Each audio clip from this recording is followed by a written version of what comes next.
have cancelled their end of season do. And I'm going to ask the question, if there's an £500,000 parachute payment for the club going down, what incentive have Widnes got to beat OKR this weekend? Absolutely nothing at all. Who will go up? We know that Widnes are going down, so at least one championship club will be in Super League next year. And in the Super League, it's Saints against Warrington. It's Wigan Castleford in the playoffs. Good evening, one and all. Please share on Facebook. If you want to get in touch, you can do so on the Facebook page or via our Twitter page at Forty20 Live. Good evening to our guest, as ever, Gary Schofield. Are you well, Lodge? Very well, mate. Yeah, very well. I enjoyed the weekend. To be honest with you, I'm not really saying that with the Super League games have been again that much quality, but certainly from the qualifiers, that's what everybody's been talking about, haven't they, for the last 2 weeks? And oh boy, wasn't there some score lines this weekend? And it certainly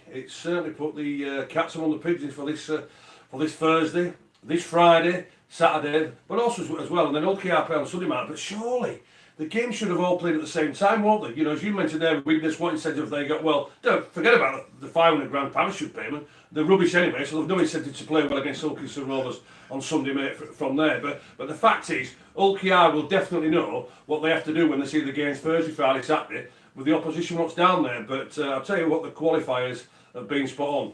Toulouse, I'll tell you what, is that the result of the season? Is that the result from of 19-0 down? From 19-0 down. You look at the quality of OKR, what they had out there at the weekend. You look at the experience, what they had there at the weekend. I'll tell you what, take your hat off to Toulouse. Surely the performance of the season. Yeah, Leon, well done. You're in the playoffs, mate. We've spoken a few times over the last 6 weeks. You've had a tough old run in. That win over Bradford, I think, just set you up nicely, didn't it? Yeah, it did. Yeah, like you said, we've had a tough run in with that. We've had Doncaster, we've had Bradford, we've had York. I think the Scholars were a really tough game as well. So it's been good. So we battle hardened. We had a tough game this Sunday against Doncaster away, which we lost. But I think we'll go into the playoffs with lots and lots of confidence. Every team that we've played around us, Oldham, Bradford, Doncaster, we've beaten them this season already. So it's not like we've anything to be afraid of. You go to Doncaster in the playoffs this weekend, a tough place to go. The big worry is, what happens if you get to the final, you have to go to that extra game? Have you got enough players? Well, I think we've got 4 people already booked holidays. I booked an holiday myself at the start of the year. Obviously, if we're in that game, they'll have to miss it. I think it's farcical, to be honest with you. I think to put an extra game in right at the end of the season, the week after the grand final, when all the players and all the staff, most of the staff have all booked their holidays all the time, it just causes so much confusion. It's going to cause me so much disruption. I think I'll have a staff member and 4 players missing. And it's not like in Super League where it's your full-time job and you do rugby every day, you get paid a half decent salary, and then if something comes up, your rugby comes first. These guys work 9 to 5 jobs and then go and train after. So when their holidays come, their priority really, I know it shouldn't be that way, but for some of them is to get away, and that's the problem that I'll have. If he does come to that. Yeah, well, it's an extra chance, because hopefully if you win the final from your point of view, you won't need that. You'll be all that. I love the extra chances. It's brilliant, because if you get to the final, it's not all or nothing game. But it's just when the game's scheduled to take place is the biggest problem. Gary, you've got to work in a lot, we know that. We'll all be honest, when Leon got the job, we're all a bit, this is going to be interesting, how's it going to work out? He's done a hell of a job, hasn't he? He's done a great job, and I say, we spoke about it before, Mark, haven't we? We're certainly, and I say that what I can, what Leon has went through and understood, the players what he's coaching, because the quality player what Leon was, and I say international quality player, whether he's at Bradford, St Helens, Catalans, at Hull, from there. So it's a matter of him understanding what level he's at. So he's got to understand, well, he may have to think a little bit down the ladder. Hopefully the players will come up up to a certain level of what he wants, and getting that consistency week in and week out. And I say, when I was coaching, as everybody knows, with Huddersfield and at Barrow, it's very, very frustrating. And I'm sure at times Leon has got frustrated, because at times some of the players are thinking, well, bloody hellfire, they can't even do the basics. They can't even catch, pass, tackle and support. So Leon had gone through that. But one thing for sure, the players have bought into his philosophies. They bought into his philosophies pretty quickly. So then, from that point of view, from there, I say we played them a couple of times this year. They're a good side, and what he's got from his players week in and week out, he's got that respect. and he's got the consistency. And I would imagine now he's understood the frustration, so then that will kick into his man management of understanding the players, and that's how he's got the best out of them. What have you made of it then? I've spoken to the people here, I've heard what you've got to say. I mean, I know you found it hard. Gary said the same, when he stopped playing, it's really hard, isn't it? Yeah, I found it really hard not playing, but being back around that environment, I think having the time off and realising how much rugby means to me personally, because it's been my life since I was 8, full time since I was 15, and then to have 4 months just at home on your own when you've been around 30 blokes for the best part of 20 years, it really hits home how much the game does mean to me. I think I needed that. I think I needed that to appreciate how much I love the game and how much I want to be involved in it. Playing coaching side, I'm a little bit different. I don't expect everybody to be. I don't expect players who train 3 times a week to be as good as some of the players that I've played with, you know, your Sean Longs, your Kieran Cunninghams. We're our job for every single day working on the absolute minute details. The hardest thing for me in Cumbria is the fact that we've got cellar fields and they all work there, which means they work shifts, which means sometimes I've got 8 training, sometimes I've got 10, sometimes I've got 18, sometimes I've got 6, and there's no consistency to coaching, and that's the hardest part, is trying to get them to put rugby first before anything else. That's the hardest thing I've got on my hands. If people want to get in touch, they can do so, of course, via the Facebook page. Plenty of doing that. We'll go through some of those with Richard. If you've got any questions for Leon, we'll ask him. I'm sure he'll be honest enough to answer them. And we'll get stuck into that as well. We'll talk more about League One and the playoffs in due course. Rich, plenty going on. A lot of people getting in touch already. Yeah, I mean, surprisingly, Scully's not offered himself to Leon to play in that potential third, unless he's on. I'm on this, right? I'll do your shift, mate, for 20 minutes. I'll organise you. I'll get him out of the field. I won't be going for the deception. I can reassure you because I can't. I'm too slow, but I'll organise it. Decent kicking game. I'm available. Are you still the poacher? Like when you poach tries. Well, I might get the interception, but it won't be the sharp. I'll look at the pass it straight away. I won't be looking to go 80 yards. I can reach it. Unless there's a taxi on the sideline, I can jump in. Well, a lot of people are perturbed at the lack of Phil Kaplan. Oh, well, he's not here. No, he's not here. He's not been sacked, I can assure you that. We've not got rid of him just yet. He's got the Leeds Player of the Year do. I mean, which Leeds end of season good luck picking one for that, I think. But we'll talk more about Leeds. Lads, they've had Hang on. Before it's a bit harsh. Again, you two, Pinky and Perky, you're at it again, aren't you? You Leeds a bit of stick. Oh, listen, it's a celebration.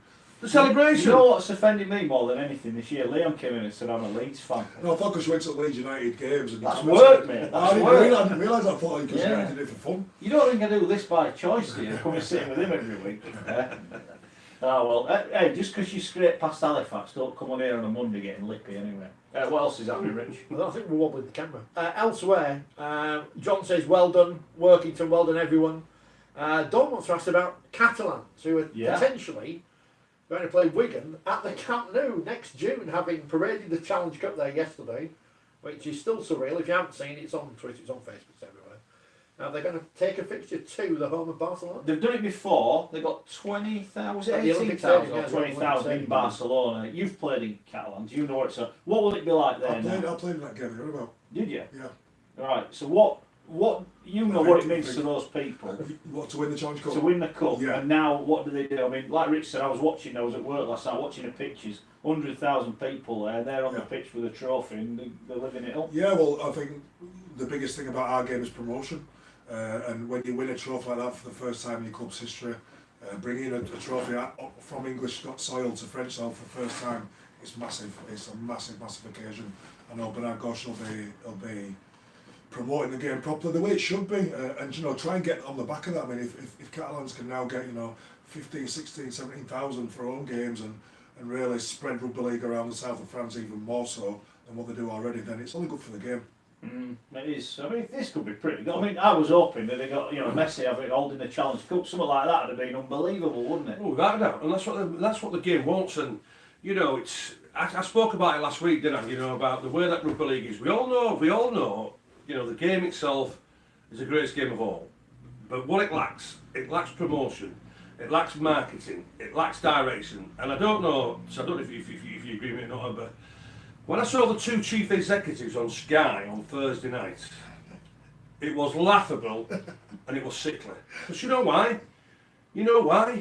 They are trying to kid everybody that everything is sensational in rugby league. They're going on about participation. They're going on about promotion. They're going on about promoting the game. They're going on about marketing. They're going on about the quality.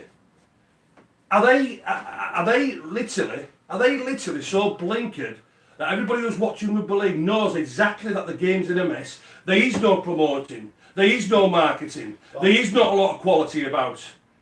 You know, and when we're talking about participation levels are dropping massively. And then also as well, we talk about a pathway where people can get into League One, playing in Championship, going into Super League and then on to England. Where is it all? It was absolutely laughable and sickly when you saw them two talking about the game. We're starting advertising the England game on the back of buses. You can't see this because it's on my phone. But I took it earlier. I think it's Sam Burgess in the middle, which is a good job. Everything's gone okay in Australia over the past weekend. But yeah, they're starting advertising the England games, not the grand final. What's it like from a player's point? Score obviously played a while ago now. You're a modern day player. You know, you must look at the footballers and think, I want to be. You know, we should be earning money like that. What as a player? We talk a lot about players having more say in what happens. Yeah, what do you think? Well, not playing anymore. Yeah. But I just think I do agree with Sky. I think we have got the product. I think the product's probably got a little bit worse over the last 6-7 years because of the salaries. People go to NRL, people go to Union. That's one of the problems why our game's kind of not at the level it was say 10 years ago. I don't Correct, absolutely. That's been a problem. Our biggest problem is we have got a very, very, very good product. Rugby League is one of the most watched sports. It was one of the most watched sports after football on Sky Television. So the product is right. It's just the marketing. You know, the superstars. You know, the stars we want to promote as best players. Sam Burgess, Sam Tompkins. We need those players to be as high profile as possible. I mean, the last real high profile player I reckon we had who could go to London and mix in with the best is say your Martin Fires. And since then, really, we had Sam Tompkins, who's he has been a superstar, but we need those recognisable faces on TV on Friday, on Saturdays, not just on rugby programmes, on football programmes. We need to promote the game itself. Right, Leon, I want to put this to you then. I'll go back to my day, right? Yeah. And this is what I'm going to say to you, right? Go back to my day, and I'll say this. Where are we going to find, right? And I've been in the Super League players in 10 years ago, what you're saying. So where are we going to find the next Joe Lydon? The Martin of Fire, Jason Robinson, Schofield, Gregory, Crooks, Kevin Ward, Dennis Specs, Mike Gregory, and Henry Hanley. Where the next? We're talking about pathway. So then now, I'll go back now. Super League, as I mentioned 10 years ago. Yeah. Where is the next? Sean Long, Leon Price, Andy Fowle, Paul Sculthorpe, Kieran Cunningham, James Laws, Lee Breers. Where are they? They're not going to be coming through, Leon, are they? Because we're not giving these kids an opportunity and this pathway through. Yeah, I do agree with it a little bit. But there are players still coming through. But I think for me, it's about the promotion of those players, and for as much as we all love rugby league because it's such a working class sport and there's no, if you get a little bit above your limit, then you get knocked down back to earth quickly. But we need superstars. We need to promote our best players. I mean, for me, Sam Tompkins is the last real superstar player that we have, and the other players that we've got at the moment, let's say your Kyle Eastmans or let's say Owen Farrell. Owen Farrell, 20-30 years ago, would have been playing rugby league. Andy Farrell wouldn't be coaching Saracens; he'd be coaching Wigan. We don't forget Sean Wayne going to Scotland Rugby Union. It's laughable. Our game is consistently losing our biggest players. Experience who could bring something to the game again. I'll go back to my era, right? I'll just go back to my era now, right? And I'll give you my best Great Britain side, right? And this is what the point I'm making here for losing experience. Joe Lydon, Martin of Fire, Jason Robinson, Paul Newlove, Gary Connolly, myself, Andy Gregory, Lee Crooks, Martin Dermott, and Kevin Ward, and then Dennis Specs, Mike Gregory, and bless your soul, Michael. Them 13 players, not one of us are involved in rugby league. Yeah. That's a disgrace. Look how much experience you have. And plus as well then, you can add Sean Edwards on there where he's got. And then you look at the players now who are at rugby, i.e. with Andy Fowle, Mike Ford, Graham Stedman's gone there, Bradley, whatever. Why are we losing this sort of experience? Because if you look at football, when you stop playing, if you're a top line football player, when you stop playing, you can go into punditry, you've got jobs you can stay within the game, assistant coaches. There's only a small amount of jobs involved in rugby league. If you come out of top line rugby, how do you get back in? Well, how do you get back in? How do you get a job? How do you keep those players within the game? How do you keep them in? Well, I'll tell you one thing what you can do. You can't get on Sky. No. I'm not about punditry. One thing what you can do. send them out there as development officers all around the country. We're talking about promoting the game. We're talking about going in schools. We're talking about pathways through. All ex-international players with an ego, with a big name, sellable, absolutely sellable, and marketing there. Get them all out in the country. 12 development officers around the place. That's how you can keep them in the game. I agree, and one thing I'll say, I'm not saying this because you're here, but the one good thing about you is to make sure, and the good thing about being a little bit controversial is at least you've been there, done it, and people, whether they like it or not, like to hear the voice of somebody who's done it, and that's for me, somebody who's played top line, somebody who's been top line and been there, done it. I'd rather listen to your opinion than somebody who's not. And I'm not having to go anybody who's not. But We're off. But But what I'm trying to say is keep people within the media, keep them within the game, keep them on the, within the punditry, keep them within the development, because you've been there, done it. So it's good to listen to, and even though some people won't like it, and I think it amuses me. I like it. You laugh at him. No, but I like it because how can you argue? He's been there, done it. He's playing for best career Britain teams ever.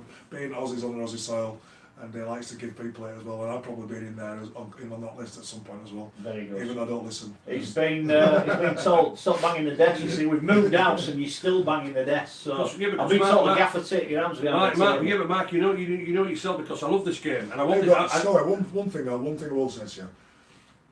When El Real played, so El Real is my favourite player ever. Like, so he played, 25 years ago? 25 20 years ago we've been retired. El Real was getting paid more then than most players get paid now.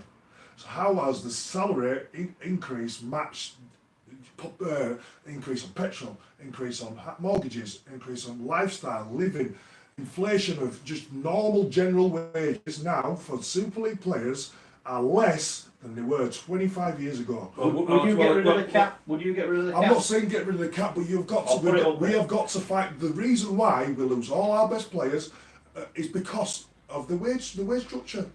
It's a massive part. If let's say this, let's answer this question. If Super League wages were the same as football Premier League wages, would we have more Rugby League players? Yeah, of course you would. Right, well, so that's one of the problems, isn't it? Yeah, I get that. He's right. He's right. But also as well though, you look at allegedly what Tyrone Roberts has been paid at Warrington as a marquee player. It's a one-off though, Scully. Well, I think Sam Tompkins. That's 1 out of 25 players. Well, also as well, the RFL are paying the so-called ambassador game an extra 25, 30 grand a year. We never got that in our game. I can really show you there weren't better players than us. So my debate about the salary cap is, if you want to, why do you want to improve it and give ordinary players more money when they don't deserve it? I know they don't. That's not the point. My point is this.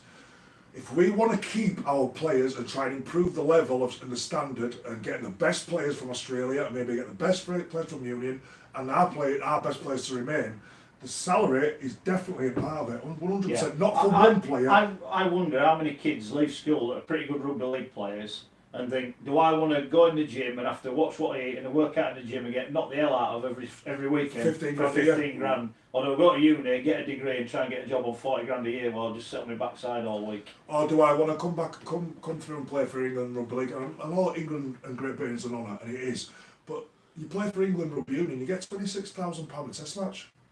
Well, I think they're getting 10 grand a game now, test match, that's not bad. What in England? Isn't it? England now getting 10 grand a test match. No chance. What again then? They're not getting 10 grand a test match, I promise you that. I promise you. I'm just trying to give you. I'm not arguing. I'm just trying to say. I'm giving you some points of what we're up against and some of the reason why. Let's talk about when I first came through. You had Joe Vanganar, you had Renoff, you had Trent Barrett, people like that. You had Matt Gidleys, you had Robbie Pauls, Leslie Vinocolas, Joe Vanganars. They could come over here and they could whatever they earned, they sent back home. It was 3-1 because of the way of the pound and the dollar. We can't do that anymore. We can't entice their best players. For me to get through into Bradford Ball's first team, I had to get past Shante Nappy, Leslie Vinocola, Tavita Vicona, Michael Withers, and Henry Paul, or Paul Deacon, or Robbie Paul. Who are these players now? Who have they got to get past to get in the first team? Well, to be honest with you, I don't really want overseas players coming over taking the quality of our players. I'm just saying. Because how many journeymen have we got over here now? How many journeymen have we got playing the game? Right, all right, we're moving on. I've heard you're on. Michael Withers played for Great Britain, Scott. Yeah, he did. Right, go on. What's happening? Dave Parkinson, I think he knows the answer to this question. Is the money in the sport? No, simple as that. No, it's not. So And he also, gets a lot of money. also as well, Leon's on about with the money from there. And when the new Sky deal comes in 2021, it's going to be even worse. Well, so there we go. There's And that's a what. big- And that's there's a big what. problem then. Well, as I say, this is not all about restructuring. It's all about the powers that be want to be in charge of the money. And one thing for sure, when Leon Price been at Workington, I'm at Keithley now. It's going to be even more bloody well harder because quite simply, we ain't going to get no money. We So it's could, going to be we, even harder. we could be non-existent. Exactly. Yeah. Exactly. Luke has asked, and of course, the great news is, of course, the summer bash continues next year. We don't know where it's going to be. Fingers crossed it'll be Blackpool because it's cheap. Do we know when the Magic Weekend is yet? Well, apparently in the Super Solway Sun it said Newcastle, Oh, great. but in June.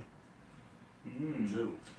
Go on. Luke says, is Leon still enjoying Blackpool over Blackpool? 100%. Worthington could be there. I love Blackpool. I mean, Scott, you've been out Australia, you've been out.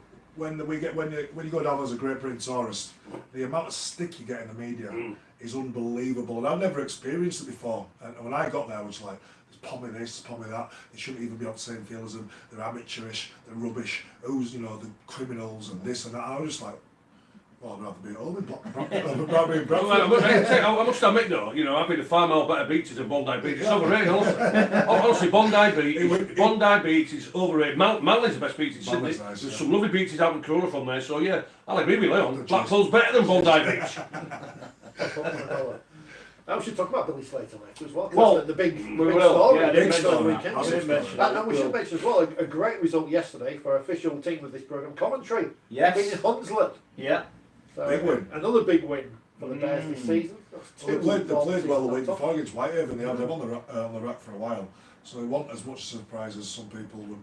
What do you make of the all, out of town, if you like, commentary? We've a lot of time, we've got a lot of young kids there, and they've clearly improved. They've picked up 7 wins, and against some bigger teams as well. Yeah. Commentary, yeah. As a club, do you see Oh, them growing? Or? When we went down there, to be honest with you, it's the best setup that I've seen there. The stadium really nice, the people were really, really welcoming. The fans were nice, the staff were nice. It was a tough game. Listen, like Scott says, the game's not in a position where we can say, you can't do this. We've got to try every avenue possible. Is at the expense of maybe some all-man teams, and making sure we invest into some old teams, your Cumbrian teams. I don't know. I don't like to criticise too much because at least they're trying. But the worry is, they're growing a club there. I forget the figures. They said however many thousand kids have been out seeing got playing rugby league, and the funding's gone. So now that work's going to stop. So what happens now? Well, again, this is what I'm saying about development officers. That's what they've cut the. I think it's the development office or the Sky Chime money's gone. So if they're going to fund that, they're going to have to do it themselves. Well, that's what I'm saying. It's absolutely ridiculous. You know what I mean? And we're paying our ambassadors, so-called ambassadors, we're supposed to be paying 20 of them or something, 25 grand a year. Why can we not employ 12 development officers around the areas around commentary?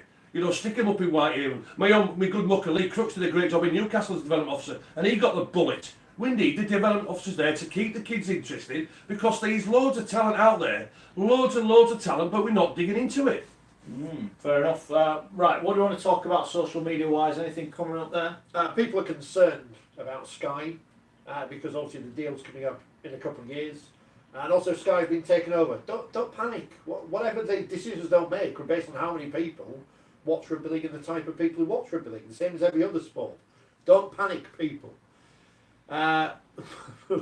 Paul asks, what's Leon's view on the Championship and League One sides that sided with Super League in the recent vote?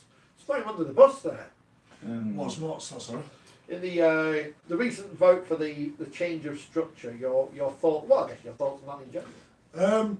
Listen, it's a bit like Brexit. We've had the vote. That's the way it's gone. Let's all get behind it. It's only a restructuring. There's a lot bigger problems in our game than the format of the competition. Like we've talked about so far, we need to, whatever the decision is, let's all get behind it now. We've got a brilliant game. We've got some brilliant players. We've got some brilliant people involved. Let's try and be positive. It's so easy to be negative and to put our game down and we have a go at everything every week. But let's all get behind it now because we're in a tough situation where Sky funding is going to go down, participation's down. We've had a big argument for the last 6-7 weeks publicly about the format and the structure.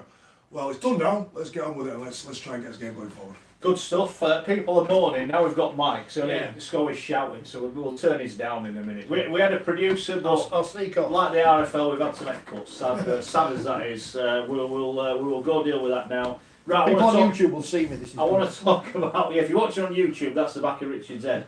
I want to talk about what happened on the field. We've got to start in the qualifiers, fellas. 3 championship teams beating 3 Super League teams. That is some effort, and by the sounds of it, all fully deserved as well. I want to start off with London. Brilliant. Beating Salford. Brilliant. They have given themselves a real chance now, haven't they? Brilliant win. So happy for Danny Ward, great guy under, I've said before, I think, because of how well Andrew Henderson did while I was there, I think he was under quite a bit of pressure to continue that kind of the progress that was being made.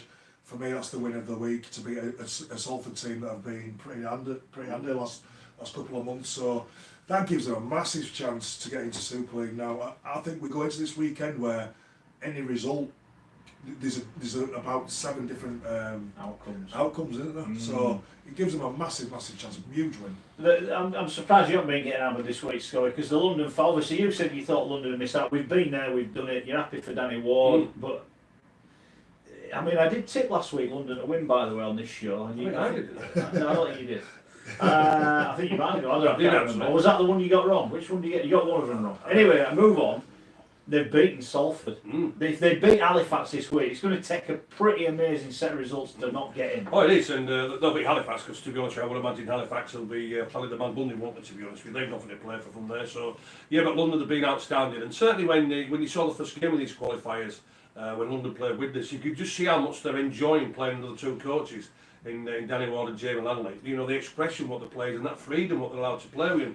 They've enjoyed this experience, but now the experience what's getting them there is going to get them either maybe automatic promotion or the £1 million game. Great job the players have done, but as Leon said, as we all know, and I said at the beginning of the season, the reason why I didn't think anywhere London had been near the top 8, you know, I tipped it to be 10th. I'll say that quietly. I tipped London to be 10th. And now they could get automatic promotion to Super League, not certainly the MPG game, but the reason why I said that, you know, because of the great work Henderson did, I'm just thinking, well, would the players buy into Danny Ward? Boy, oh boy.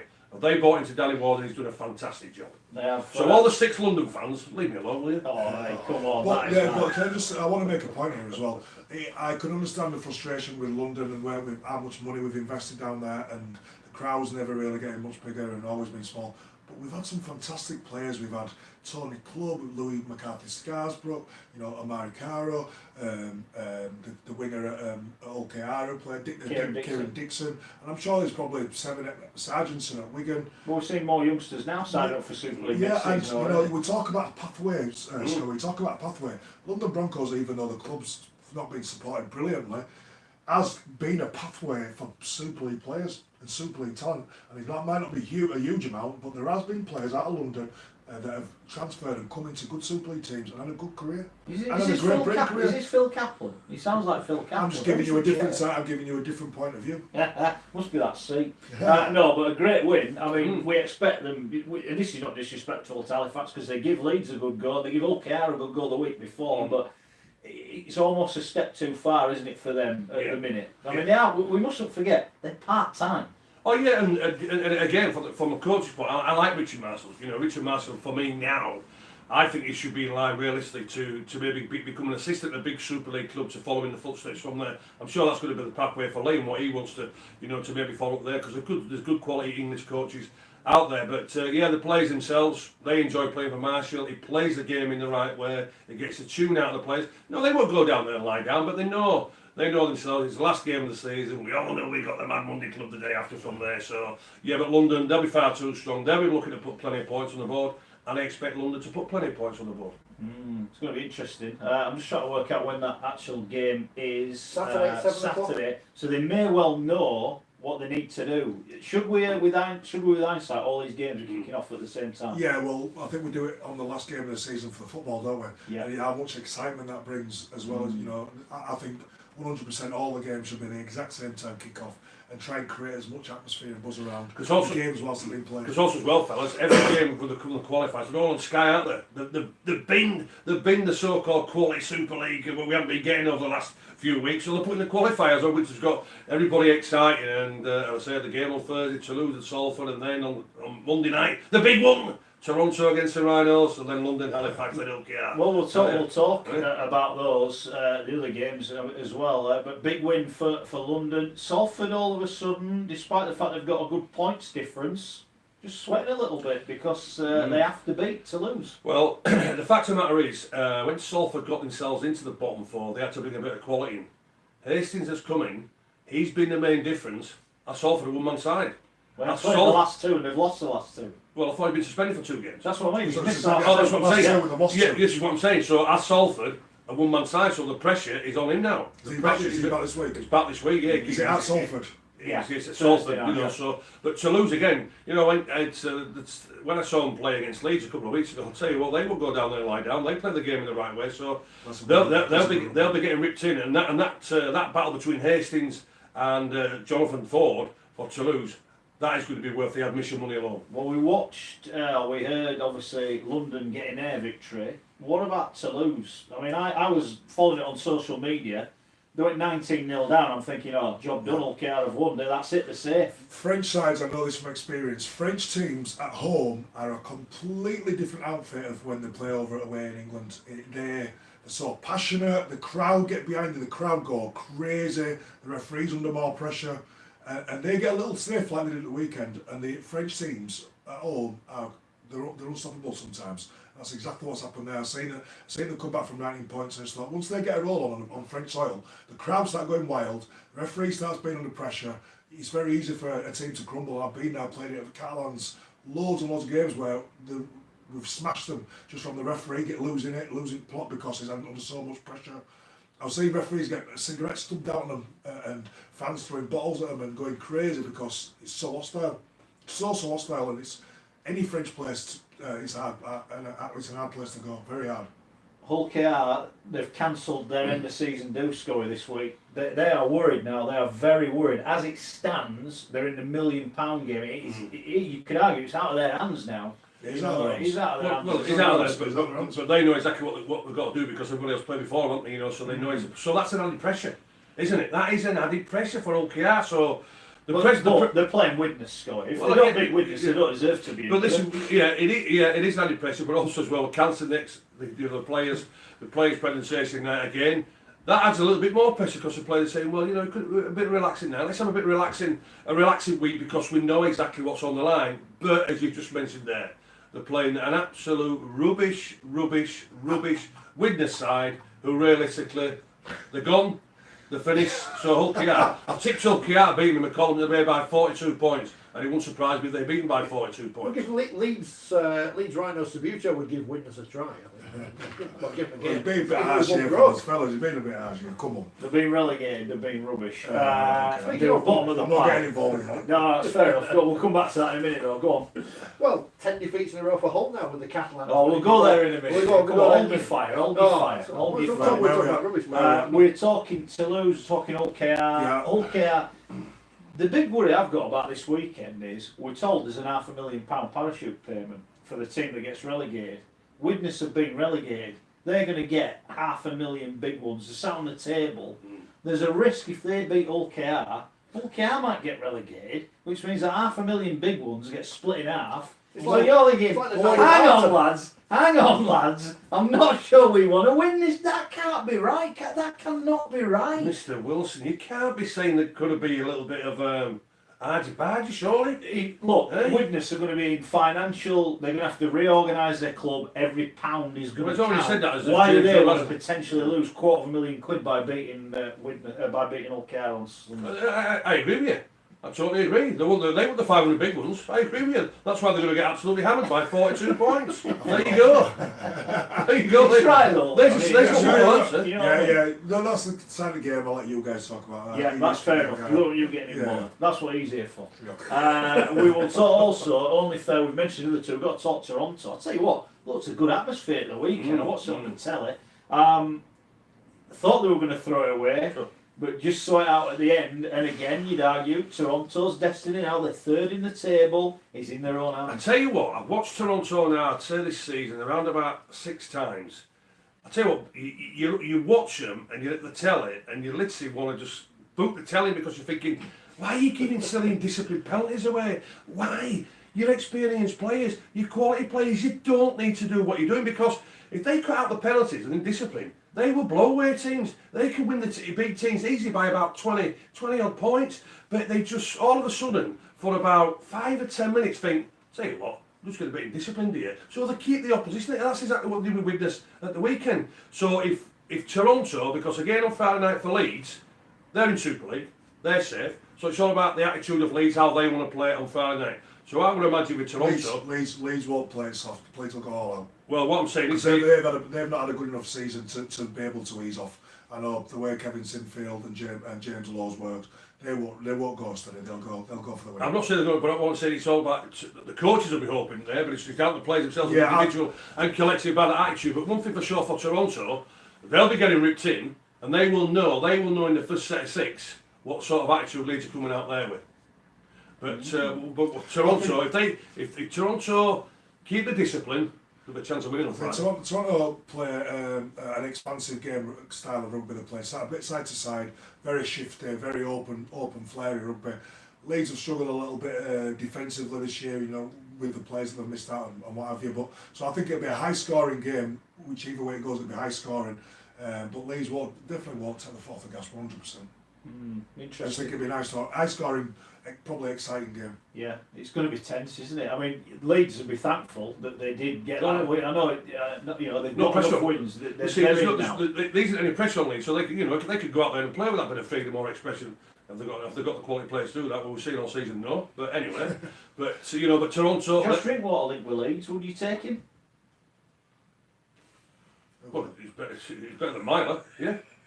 But Myler's on a big money contract. He's not going anywhere, is he? Well, we're bringing that Tongan over as well. So how many halfbacks have we want? We brought this young kid I'm only saying it's been rumored. Yeah, but also as well, this young kid as well, Cleland, who's come from Rugby by all accounts, he's going to get the start. So how many halfbacks do we need? Fair enough. But having said that, one thing for sure, and I know I've ripped him all year, and I'll still will rip him until the season finished. Richie Myler's not good enough for Leeds, and it's proved it this year to me. Yes, you say that though, but it's hard when your full team are not playing brilliantly. You're under pressure. You're down in bottom 8s. You've had a few injuries. Your coach has been sacked. Richie Myler was playing fantastic for Catalan last year. He played his best rugby that he's played in his career at Catalans last year. So you don't turn into a bad player overnight. And I don't watch Leeds, but I'm speaking from a player's point of view. I don't think he's as bad as you're making out, and I think it's very easy. I've had seasons where my head's been in a shed and team's been going poorly and I've played rubbish. And I don't think you're a bad player. Well, I don't mean that you're not good enough to play for Leeds. But Liam, what I'm saying is, with Richie Myler is, Liam, he's not the organiser what Leeds need. No, he's never been an organising player. Yeah, he's exactly. always been. I know, he's a support player. Yeah, he's a support player like. So he's not the player what Leeds want. He's not the player what Leeds. Well, that doesn't make him a bad player. Oh no, I've never said he's a bad player. No, you said he's not good enough for Leeds. Yeah, well, exactly. The role what he's trying to play. Well, that's what I'm saying. That's what I'm saying. As Drinkwater and maybe Lange, there's a couple of others that I can think of that have maybe had a year at Leigh and struggled. And then you put them in a good team, and all of a sudden they look different. But we're quick to judge, aren't we? So he's not good enough. Well, that's the part of the game that is being judged, and we need that. We need critics. It's not nice when you're there and you're playing yourself, because I've been there, and you try not to listen to it, but it gets everybody talking. And like I say, when you're playing in a good team, when I played for Bradford, I played in a very, very good Bradford team, and I wasn't at my best, but I played around good players, and it was good. I went to St Helens, and I played at 6 around some of the best players in the world, and it were easy. I mean, it were easy for me. I could go and just play a really good brand of rugby, open, free-flowing, and my game improved loads because we're winning every week, playing with brilliant players. You put me in that Widnes team, I'm sure you'll lot be sat here going, Leon Price is brilliant, but he's absolutely terrible now. Not good enough to wear a shirt, he's overpaid.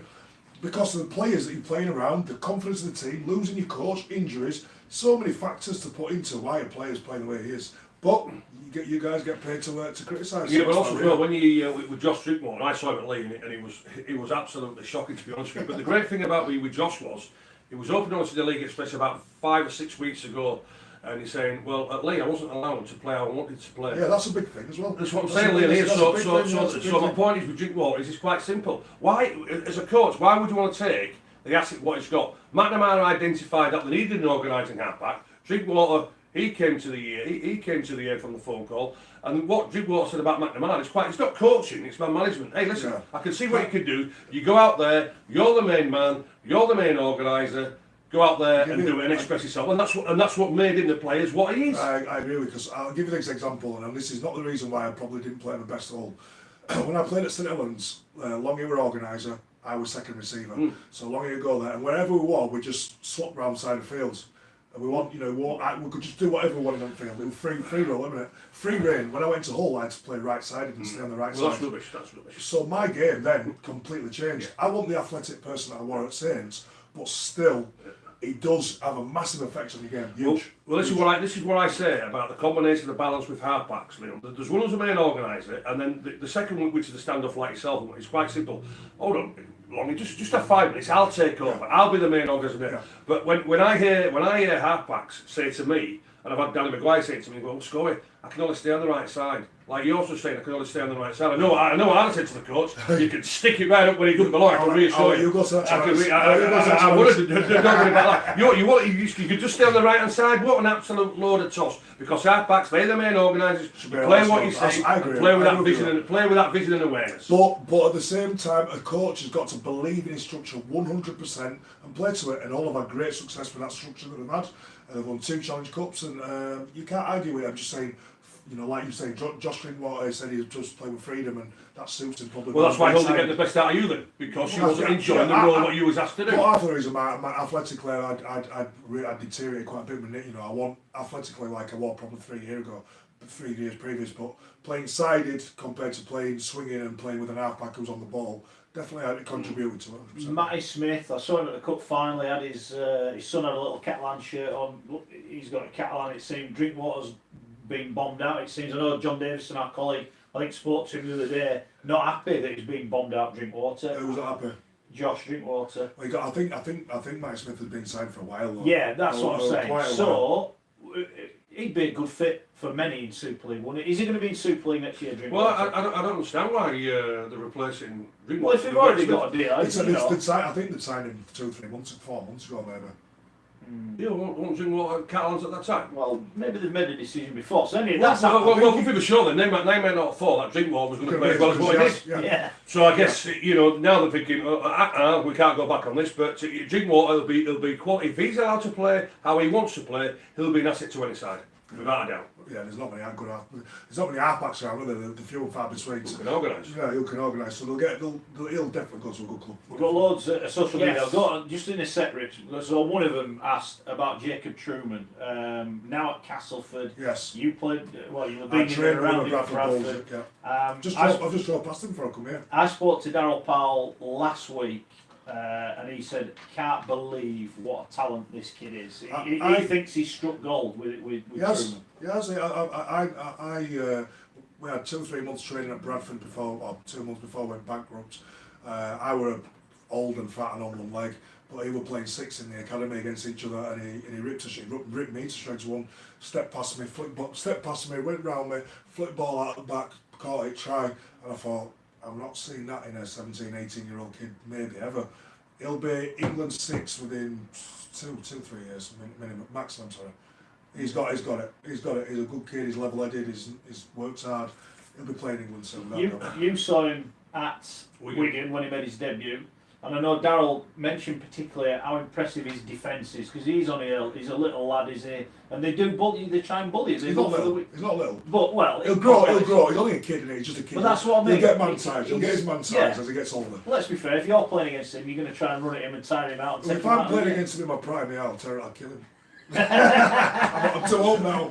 Scully definitely would. Oh, true. And, well, it's sheer quality, and Winnip's out now with a busted shoulder. George Williams is showing, the form what we know George can do, but unfortunately, for some reason, Wayne Bennett doesn't seem to like him. That was proved in the World Cup last year. So for me, Truman for the England against New Zealand, have him in the squad, because combination of halfback, a club combination will be great. Truman now is ready for international rugby league at the highest level. Forget about the Lions. He's ready now to join the England setup. Very good. Rich, I want to say hello to all the people watching on YouTube. Apologies for the camera angle. It is rubbish. That's my fault. Why didn't you use a tripod? I don't know. That's what I'm thinking. Schoolboy, Eric. I know, Schoolboy. Our producer wouldn't have had that. Well, no, exactly. Take the If you were responsibility. I've hidden all the cakes as well. On things that happened in the qualifiers this weekend. Yes. I remember a long time ago. You have to stay with me, listeners, because once upon a time, Wakefield were rubbish. We were in Super League and we were rubbish. And we played something, Bradford Bulls. Do you remember them? I think Leon was playing for them at that point. He'll probably beat you. Exactly. Stuffed by Bradford. And on that very same night, I was out in Wakefield. Surprisingly, the Bradford Bulls players were not out in Wakefield on that night. I don't know where they were. But the Wakefield players were, which we accosted some of them, including Gareth Ellis, who of course went on to be quite good. Told him they played rubbish in a certain, well, we're not using the word rubbish. And he said, yes, we were very rubbish, he said. Unfortunately, the Widnes players have been caught out on social media this week, because we didn't have social media back in the early 2000s when Wakefield were rubbish. But the Widnes players, unfortunately, have been caught on camera in Toronto enjoying the hospitality, shall we say. Yeah, look, the players, they got relegated at the weekend. They've obviously gone out for a few beers. They're there. It's not like they're coming straight home after the game. What's your view? Let's go with it. Well, then what? I mean, you go on all the time about going out for a few beers. Have you got any issue with that as a witness player going out for a few pots on Saturday night? I don't have an issue with one little bit. No? I personally speaking, if I was coaching the club or if I was playing, knowing the problem with the cameras and what issue it can cause, I probably would have just stayed to listen, stay behind closed doors, you have a drink, do what you want, but stay in a hotel. That gets rid of this problem. Yeah. It keeps this problem. There is nothing wrong with it, but at the end of the day, people will see us as you celebrating a loss, whichever way you look at it, that's what they'll see it as. So to get rid of that and to keep that away, for me, I just said do it behind closed doors, then you can't have these problems. Just do it, stay in your hotel, get as drunk as you want. Do it behind closed doors. That's all right. No, hey, look, it's, that's how it is, isn't it? I know it's upset some people. That's the way it will do. Yeah. Some people will be okay with it, Yeah. some won't. To stop that problem, stay behind closed doors, lock your doors, and do your thing inside. Yeah. Yeah, William says it's a disgrace, and in fairness to Widnes fans, they've had to put up with a lot of. Yeah, they have. So you can understand why. Yeah. And as Nick I understand it completely. I totally understand it. I'm not having a go at the Widnes players. I just think, as a decision as a club, just say, listen, boys, let's stay away from cameras. We know social media, there's Twitter, there's Instagram.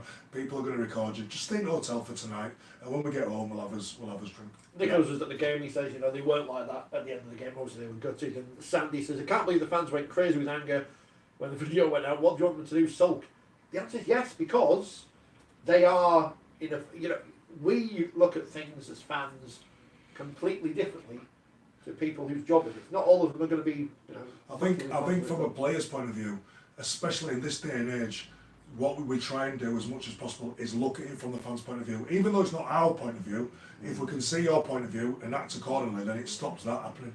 Yeah. Do you know what I mean? Nicholas is coming and said, look, the players were devastated. Yeah, of course they were. Of course they were. And we saw it at Bradford when they lost at Huddersfield. We all knew they were going to get relegated, but when it actually happened and it was official, the players were devastated. Players don't go out wanting to lose. No. The players don't want to go out there. They'll be absolutely devastated.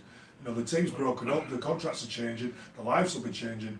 But my point of view is just keep out of the public view. You see, we win this all season. We know it's not been a lack of effort and commitment and desire. It's just been a lack of quality. It's as simple as that. Even on Saturday when they were getting beat, the effort and commitment and desire were there. We've got a lot of messages on social media over the weekend. Fans upset. I think there's a lot of ill feeling against James Rule, the chief exec, who's come out and saying the fans have got to get behind the club. I don't think they've been the problem. And people, it goes back for me. We've said it a million times on the show. They sold Kevin Brown. They didn't get a replacement. Massive, biggest. That was the biggest problem. And that's it. Yeah, because Kevin Brown just for about 4 or 5 years was such a linchpin for them. I mean, the way he played for that club was unbelievable. But second he went to Warrington and then they never replaced him, did they? No. I almost feel fair play to him for not standing in his way and letting him go. The issue I have is they've got the money and they didn't replace him. Or they should have replaced him before he went. And I think that was their demise. And then again as well, sacking Dennis throughout the season. And I say I was at the game when. The game where he got the sack after the Wakefield game, and the hatred and the bitterness of the fans, towards Dennis when he was up there in his shed up at the top of the stand, and when he was coming down at half time and then at full time, the directors had to do something because of the way the spectators. Well, but I tell you what, I would imagine now, was it the right call to get rid of Dennis, and it's been proved. That hasn't been the right call. Maybe getting rid of Dennis was the right call, but was the appointment they made the right appointment? You look at what Wakefield did when they got rid of James Webster, so they brought in Brian Smith. Brian Smith didn't have much success. He won the game that mattered. He won the game that mattered. But he didn't have much success though. No, I'm glad he left. Well, there you go then. But he won the game. He won the game that mattered. The only game that mattered was that. He's the one who sounds like he don't like Brian Smith. Yeah, No, they only one game. That's the only one that mattered. Yeah, no, but I won't say it's a massive success because they got rid of him and got Chester. Yeah. We want to talk about Wakey, and we'll go to that now because I watched the game. I didn't want working Friday. I had a couple of beers, watched it in the pub score.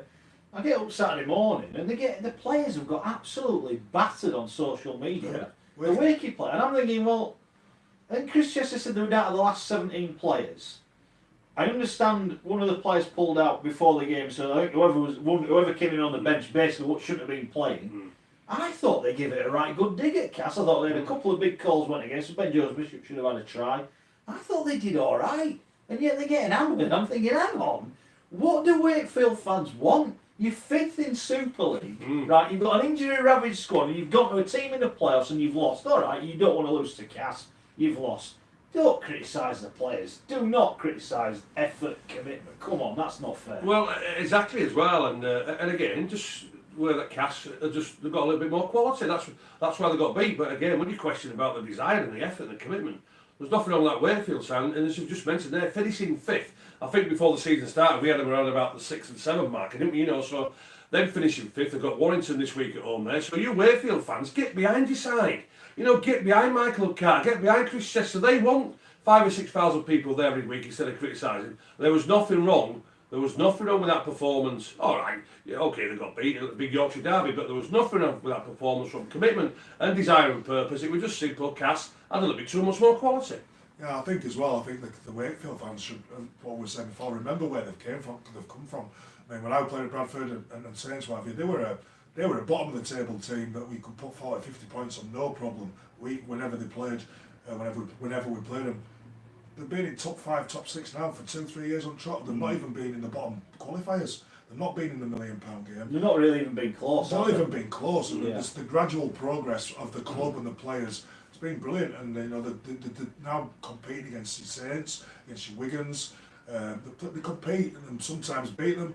And they've got some decent players. You know, they're not probably to get into that top 4 bracket. You're gonna have to spend another 200, 300, 400k. That's the difference. You want to get into that top bracket of players, that top 5, which are only just one off, is probably spending another 200-300 grand a year. Here's a question: Michael Carter, Chris Chester, Drinkwater. Is he a player they could do with? Without doubt. Yeah. Yeah, no it's always about. Leon, would you be looking? 100%. Yeah. Rich, you're the Wakefield fan. What did you make of the criticism at the weekend? I couldn't believe it. Can I say people are idiots? People are idiots. So what were they saying about the performance? And They were saying rubbish, they gave in, they weren't bothered. I Fine. was watching a different game to what I was watching then. Here's the thing. As soon as Wakefield got in the end and couldn't get in the top 4, that's the end of the season. Also, yeah. Yeah. So I'm all these games have happened since that point. I'm not that bothered. If they lose, they've all lost the Cass. They've done that bad though, have they? No, That's the thing. They've no. not had much to play for, but still won. Yeah. I mean, they went over to Huddersfield, had not lost a game in how many, and beat them at Huddersfield. Yeah. I mean, if they didn't care and they weren't bothered, well, they wouldn't go there and win that game, would they? Yeah. Smashed Hull. I'd rather be a Wakefield fan than a Hull Smashed fan. all, yeah. And also as well, the way Chester gets to play, and they play a good brand of rugby league. They're a team that you want to watch. We lost to Cass, and we've lost to Cass the last 10 times, whatever. But last time I checked, Castleford have been in the Challenge Cup final 4 years ago. We're in the grand final last year. They won the League Leaders Shield. They're actually quite good. Yeah. It's not like we're losing to someone rubbish 10 times in a row. You know, it's... And they could be in grand final this year. Yeah. And Yeah, the look criticism of Max Jowett is ridiculous because he's a young player who is exceedingly talented. You can see that when you watch him. He knocked the ball on a couple of times. Who cares? Well, he's the one that came in, He's so nonsense, I'm isn't he? assuming if they were out of 17 fit players and he wasn't in the squad, then he shouldn't have been playing. So we should almost credit him for saying, fair play, mate. It's the nature of this business that we're in here on social media. People like to criticise, and when bad things happen as a player, just stay off social media, ignore it, because that's what's going to happen from time to time. Yeah. It's the it's the people who will lionise average Everything. players Yeah. who try hard over talented players who make mistakes. Yeah. I'll put it that way. We've been saying, get Leon on every week. He talks sense and has got the financial aspect spot on. Right, all right, well, the question is, who do we vote off? I'm off. I've enjoyed the fact that Jimmy says, is this Wakefield TV? No, it's fun. Oh, come on! Usually have a Leeds look Get at this this. grip. We're not allowed to talk about Leeds. Yeah, never mind. People still moaning about the YouTube camera. Do you want to go move it? Do you want to go move No, it? no, we've probably just got Facebook. Just complaining about the sound on there. Trust me, you can see on YouTube. The Facebook people can't see what you can see, which is working. You see the electrical equipment we've got out and bought. Look at that. Hello to all our YouTube fans. Robert's concerned because he thinks that rugby league could go the way of Speedway, but I don't like to talk about Speedway because I got criticised that time I did. But I don't know if that was in the right Let's not talk about Speedway. No. Rommel Saint has asked Leon, what is the biggest derby in rugby league? I'm judging by his name, this is a loaded question. Obviously the answer is Wakefield versus Castle, but he says, is it Saints, Wigan, Leeds, Bradford, or the whole derby? Right, so for me, in my opinion, as a Bradfordian, the Bradford Leeds was the biggest when I was playing at Bradford, but then when I moved to Saints, the Saints Wigan derby was on another level. For me, the biggest derby is that, but that's probably the history of the clubs winning lots and lots of trophies. Always been probably in the top two or three in the Super League or the Old League. There's probably the tradition of winning trophies that makes it feel a little bit more special. The whole FC and OKR they call the real derby, the only derby, because they're both in the same city. That's got extra spice with it. I mean, the fans have a real kind of hatred towards each other, which is good. But for me, in my opinion, just me, I'd say Saints Wigan. Certainly the answer should have been Whitehaven and Workington. Oh God, that's just as bad. The fans up there are worse. The fans up there, I mean, they really want bad things to happen to each other. Do you want the disciplinary news? Yes. I don't know what Huddersfield under 19s were up to, but well done to them. 2 players banned out of their squad, so well done Callum Cameron and Sam Hewitt. But Oliver Partington, Wigan, grade B, drops knees first on opponent on the ground. One match. Really poor, One I thought. match, He just went one in match. with a knee, didn't he? The young kid at Wigan, and when he took him straight off, it was. It was a poor one. It was at Mamos. He was on the deck. He just ran in, didn't he? Knees through. It was a poor challenge. I would say one game. What about since playing Leeds as well? With that, has he put a report on? The only other players who've gone are Chase Stanley of Toronto, grade B dangerous contact, 1 match. So he won't be there on Friday. Brad Singleton, grade B strikes with hand, arm or shoulder, 2 matches, so he missed £1 million game. Or a game next season. Or an England game, I don't know how it works. And Jack Mitchell of Hemel, grade B, grade B, foul and abusive language towards the match official. I tell you what as well, we're just talking about the discipline now, we look at 12,000 miles away. You look at that Billy Slater, that was never ever a shoulder charge. Which it can get done. He's been signed with having to employ the top barrister who got Justin Hodges off in 2015. But I've watched it, and I've watched it closely, and I've slowed it down. That is never. I have, honestly. How did you do this? Because a mate of mine who went to the Keeper game yesterday, he had it on there, and I was listening to Phil Gould, Andrew Jones, the commentator. That is never ever a shoulder charge. That is just a quality fullback defensive tackling from a fullback. That is never ever a shoulder charge. If my fullback were there in that situation and he didn't do that, I'd be gutted. It's never ever a shoulder. And also, when you watch the Cronulla player, he sticks his elbow up first as well, so he's got it there, so you can say that's half a shoulder charge. It was sensational, Billy Slater. There is no way, mate, he should be suspended for that. If it is, well, the game is going to Even all the guys on the telly, and I thought they went too far. It was a loving. I get it. It's his last. It could be his last game. Forget about that. It was just a quality defensive tackle. And then they all went, yeah, but if you don't call Billy Slater, you get banned. So where's the line? Does he get away with that? I couldn't care less if it's Billy Slater or not. That was just a quality defensive fullback tackle. It was never a shoulder charge. Those are the rules. I didn't make the rules up. Well, you know what? If that discipline, look at it. If I were disciplined, I'd be like that. Well, what we look at this for? It's not a shoulder charge. It's not a shoulder charge. Is this why you're not the disciplinary? It's not. And if he gets banned, it's ridiculous whether it's Billy Slater or not. He won't get banned. They're having to employ the top barrister in Australia, the one who got Hodges off in 2015, to make sure he doesn't. His career could end in a judicial. It would be unfortunate, but that's the rules. Greg Bird and Swindley didn't get let off, did he? He could be the Alan Shearer of. Yeah, but Mark, it wasn't a shoulder charge. Anyway, but I tell you, it'd be disgraceful if he's suspended. Sorry, it was that dangerous boot of Neil Lennon's dangerous head, wasn't it? Yeah, it was. Speaking of the internet, Matt says Brad Singleton will miss the Boxing Day friendly. The Weatherby Whaler Challenge. Be He's gutted. gutted. He just rung his mum up for a full Christmas Day, dinner. right, lads. We're in Yeah, here. I'm round. Wigan Academy were versus Huddersfield in that exciting game. Where's this message gone? Oh, Peter says, why does Scully's microphone sound louder? It's Scully. He's got a big voice. Scully. Thanks to John, what's rid of me? Yeah. That's a bit harsh, isn't it? What's the time you get rid of? Tell you what, lads, I just send out the message. We need a cup of tea up here. Is that the a cup of tea up here, please? Yeah. Go on. Yeah. If anybody's listening, It's not like ring the bell anymore. if anybody's listening. Someone said get rid of Phil, but they don't realise that we're buying Phil's shop. Listen, With his we can't get program rid of Felix, the most intelligent one between the four of us, don't worry about that. Can't be paying electric Yeah. bill. Oh, boy. I don't know how many clubs we've got in today. Carl says, if you sit in the stands, not the press box, you know the fans are not happy with refs. Not mistakes, but their general strategy. Slow ball play, blowing for minor rule infringements. Well, they are rule infringements. Being kidded by divers and time wasters. Well, no time wasting next year, of course, because Ralph was on the telly. Shot clock. Big fan of it. So he runs rugby league. He should be saying, well, that's it now. He's the boss. Players play act, Leon Price. Pardon? Players play act. Why does that happen? Why do they fall over at the slightest touch at the play of the ball? Why does this happen? I think it was up. It got progressively got worse, and then I think the referees have let a lot of it go now. I think if you dive forward, play the ball, if you wriggle and you jiggle about, they're just saying play on now. So it's getting progressively better now, I think, than what it was. Players do it because they gain penalties. I mean, if you get knocked off the ball and you fall on the floor and you're down and you can get back up, but you know if you stay down, the game gets stopped. The play gets reviewed. The play goes back into his earpiece. It's a penalty. Players won't stay down. So until you sort that side of it out, players are going to say, if I've got whacked a touch high, is it high or is it not? I'll tell you what I'll do. I'll stay on the floor. It could be sore. They'll review it up on the screen. They'll come back down through his earpiece, penalty, we kick out of yardage, we're over halfway line. I've just gave my team another set of 6 and got myself out of yardage. That's why it happens. Yeah.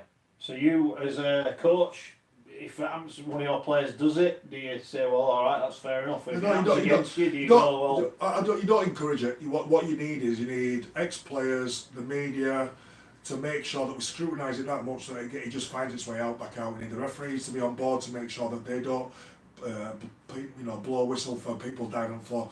The more scrutiny we give it, hopefully the more it'll go out of the game, because we don't want it like that. It's like another big talking point as well is dropouts and players are failing injuries there. So what do you reckon to that? Do the shot clock the same. You've got a minute and it's got to be kicked. I'd put it down to 30 seconds. Well, put it down to 30 seconds, and I'm not arguing about time. Just say you've got to kick it. If somebody's down, you've got to defend with 10. Whoever's down, you're down. That's it. We're not stopping it. He's behind. But they're not injured though, Leon. They're just pretending they're injured. What I'm saying is, even if they're down, you've got to move them off the back of the field and just play on. Yeah, we can guarantee they won't be down. Yeah, but they're doing it in NRL. They're doing it in NRL. Because they've worked out the cheating, because they're not injured. Yeah, what I'm saying is, so why can't we do exactly what? Exactly, I agree. Some defence of the Widnes players. From Widnes fans, Con says there was nothing wrong with what the players did in Toronto. They were interacting with the fans who paid a grand plus to get there. Much bigger problems at the club. Yes, there are. And Tony says, don't forget those players on the Ale have a duty of care to the competition. Hull KR this Sunday is an important game for Toulouse, Toronto and London, as well as the Rovers. And Dom has messaged in a lot of times, says, can you please tell Leon I said hello, he's such a hero of mine. I don't hope you well, thank you very much. Good Appreciate it. Yeah, good stuff. That's the tea bell coming in right now. What else do you want to talk about? Billy Slater, a lot of people on about that one. Yay or nay, saying it wasn't a shoulder charge. Should be allowed in the game. Well, they'll find out. No, it's not a mystery person I've not seen from. Oh, yeah. Carry on. We've got to keep talking. Yeah, Mickey says it was brilliant fullback play. Andy says it was a shoulder charge. Jimmy says we're not playing the same rules you were in the 60s, Scum. It's a bit harsh. It was a blatant shoulder charge, says Jay. Jane says ask him to define a shoulder charge. He should be going to Specsavers. well, we all know about Scully's glasses, don't we, from that optician that robbed him in Leeds that time. So we better not mention him. Have you not seen that picture, Leon, of Gary's got? We'll get it up for you. It is worst glasses ever in the world. For our podcast listeners, it is 7 o'clock. So that means we're halfway through. Well, it's 5 past, really. Well, no, if the podcast works, then. Alright. What do you mean if it works? Well, just a reminder, by the way, podcast-wise as well. I know a lot of people, you dip in and out, you catch up with the podcast. Record numbers again last week. Really, really grateful. If you could leave us a little review, a 5-star rating would be nice as well. and share that with your friends every week. That'd be super, much appreciated. Right. And apologies to Nicholas because he said, "Ask my questions. I've got to go back to school." Oh, he is at school, I isn't he? forgot what Can't questions he was asking. So ask us again next week. Yeah. We'll make sure we get them in at some point. Everyone's impressed with Leon. You do more media work, says just about everyone. There's no one getting paid here today. Any thoughts on cast director of rugby, John Wells, says Carl. Hold on, can I stop you there? Can I stop you there? Yeah. John Wells, right, did you listen to the Toronto game at the weekend? When the six in front and they get a penalty right in front of the post and he goes, put it in the corner. And I'm like, what?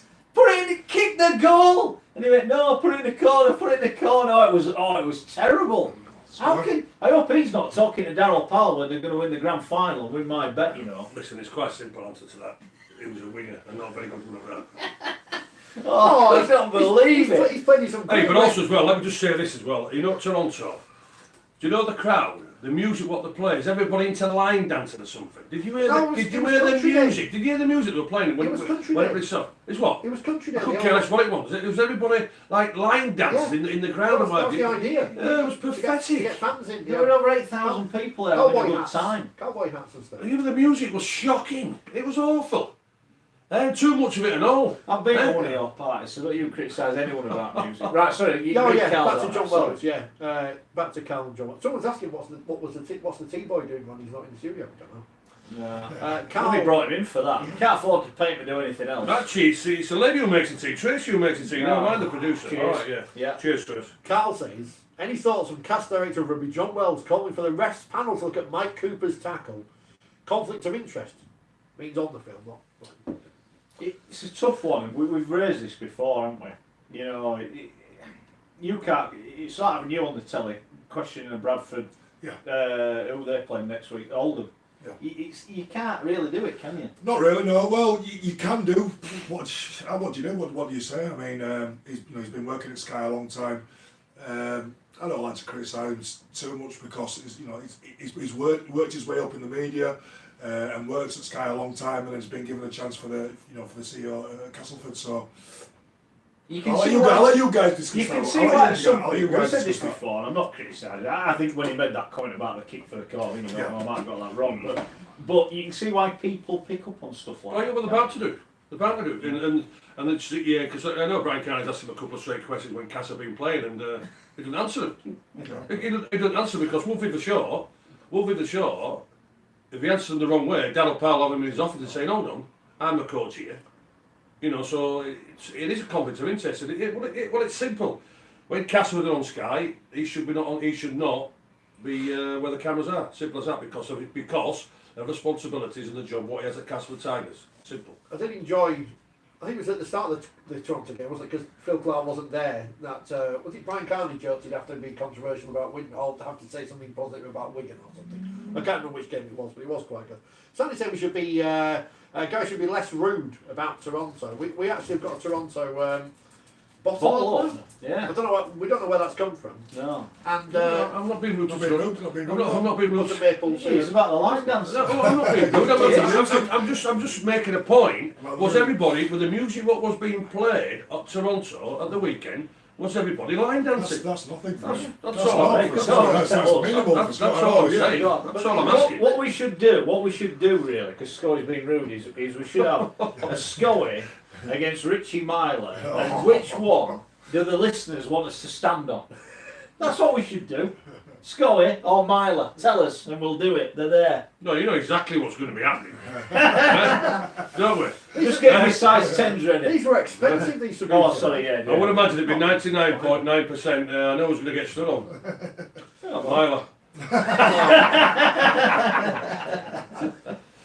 Brian Carney's a star, by the way. He's brilliant on Sky. I know people were dismissive of the thing with Rimmer and what's he called? Elston. Yeah. On Thursday. What's he called? I don't know what he's called. These things change all the time. I thought it was a good programme. They're not going to ask difficult questions. They can't ask difficult. It's the same with Backchat. I don't know if you saw it though, but did you see it was just a pathetic loving Yeah, It but was it's not going to be sickly. anything else, is It it? was That's the problem. laughable. Were it Sky on Sky? Yeah, Rimmer and Elson there, you know, it was sickly and laughable. Yeah. Eh? Mel said you should be on Sky Sky. There must be a new weatherman, do they? Sky News. Bit harsh, boys, bit harsh. He's quite an outspoken on his politics, he's the legend. Get him on there. Yeah. But I think Brian County's a star. I think Frank Carn's really good. It's brilliant. I think, well, I won't go that far, but I think he's really good, yeah. No, I think Brian Carn's good, yeah. I think he speaks pretty fairly. He don't just talk about Wigan, the way he used to play. I think he's added a lot of value to Sky, definitely.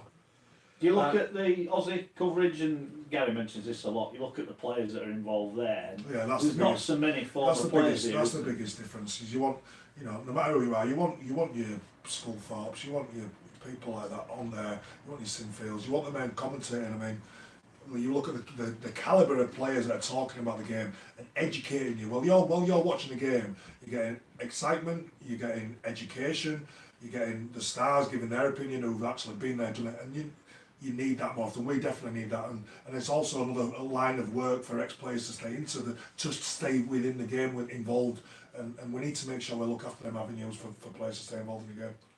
It was the anniversary this week, wasn't it, of Wide to West? Oh yeah. I played that game too. It was. Yeah. It was me who tackling him as he scored. And then Sean Long tried to go and get Bernard's head and tried to kick the goal with Bernard's head up. Do you know I that bet you were royally Bad- proud of bad that. Do you game. know, Bad do you game. know that penalty you give away? No! Well, no, who'll give it away, that penalty? I'm Skullthorpe. Why don't you just hold him for Yeah, I another know, 3 I know. seconds? I know. Why didn't you just let go? Well, okay, Do you know what I want to know as well? okay, Everybody talks about this wide to west, which I were on the receiving end. Like some like the ones at Catalan that we scored it last second and kicked goal to win game. What about that one? That were a good one. But that didn't get you to the grand final, though, did it? All right, okay. I just think from my point of view. I know, mate. I It know. hurts me. Wide to west I know. kills me every time I It see still pains me when I see Matthew Elliott just sliding off the chair. Yeah, it's And all I terrible. Well, I can reassure you, as a Leedsman, 2 balls to my right hand side, it was lovely to watch. I'll tell you what I will say. It was lovely to I'll watch. tell you what The I will despair say. of you, Bradford fans, the despair I'll of tell you Matthew what I will So Elliott. are you a Leeds man then? Of course I am. What about Hull? What about I'm a you? Leeds No, man. we I'm don't a like boy. him. I'm a Leeds We lad. don't like him, you know. How long did you play at Hull though? 4.5 years. And I buy you an Hull fan. Oh yeah, I'm a Hull fan. Yeah. Hull of a Right, second okay. team. Yeah. Okay. Oh, Not oh, Huddersfield. No, not Huddersfield. Why Listen to the commentary. When you go on YouTube, actually It's- listen to the coverage from Sky. I know they get hammered. It's just brilliant. The way that they sum it up. Even now, listening to it now, it's just an amazing bit of TV, I thought. So they get It was an hammered. amazing try. It was- I think it was- that's got to be the best. I think that's got to be the best try in the Super League year, if I'm honest. It's got to be. It wasn't good. Hasn't It wasn't good. Great to see him. It won. It was as a Leeds fan. Just like you and Scully on the Tom Johnson try. Or just Scully shouting over and over. Yeah. That's it. So the reason why you hear that commentary. I know. Anyway, Simon's got the international results for this weekend. Sweden 4, Netherlands 24. Bolton Mets played Brussels Gorillas and got beat 38-20. Well done, Brussels. Teams looking for a tour should look to Germany, Belgium, Netherlands, Czech Republic in the summer of 2019. So There you go. book your tickets now. Yeah. Might be cheaper than going to Toronto. The Spanish national team have got some big names signed up for them as well for their upcoming games I saw at the weekend. And of course, everyone's excited about the Catalans. Apart from the people moaning about the Catalans playing at the Camp Nou, and no one will go to watch. So well done. We've written it off before it's even happened. Well done, everyone in Rugby League. Mark's worried about the Pyongyang pylons. They'll be back, Mark. Don't worry. Yeah. It's coming soon. Stop moaning about the audio on YouTube. We can't do anything about it. Come on, we've got the mics Yeah. working now. We've had them for 3 weeks. Step by It's a step. great effort. Step by step. In Season's about 8 nearly years, over. the audio on YouTube will be alright. Yeah. You download the podcast, that'll be fine. It'll be fine. Or watch it on Facebook. Watch it on Facebook. Yeah. Chris says he's glad that Leon is retired, as he got sick of watching him stroll under the post against us at Weldon Road for years. Where did you enjoy playing most? Which, St Helens. Oh, what ground? yeah, when you were an away player, where did you like going? Leeds anyway. Yeah. It was just the atmosphere, the Leeds fans when they get that trumpet going and the bumper, bumper, bumper, bumper, bump. Special ground, Adelaide. Special ground. Yeah. Yeah, It's even going to be impressive. Even when though, they go. even though it were always, well, it was probably more special because being a Bradford kid, I hated Leeds, so I always wanted to beat them. Saints, when I were at Saints, it was Saints Leeds, we were the 2 best teams, so we had a massive rivalry then. You know, I've got a lot of respect for Leeds and the stadium and how they developed it, but going there as a Bradford kid and beating Leeds on their own soil was special. Where did you not like going? Oh God, there's some bad ones. Wakefield were bad. Castleford's bad. Not for the ground, but for the changing rooms. I don't think the changing rooms have probably changed in about 100 years. So I always remember that time Wigan turned up, fully kicked it up on the bus. Yeah, we played one game for Catalans at Castleford, and it was like February, so it was freezing. And after the game, the showers didn't get warm, so we had to go home back to France dirty in his playing gear. This is only in 2014, so it's not like it. Welcome to professional era rugby league. But that's what it is, isn't it? Richard's pointed out. Salford as well. Salford's old ground. The Willows. The Willows. That old. That were the worst. Willows were the worst one. What about you, Lex? Where did you dislike going?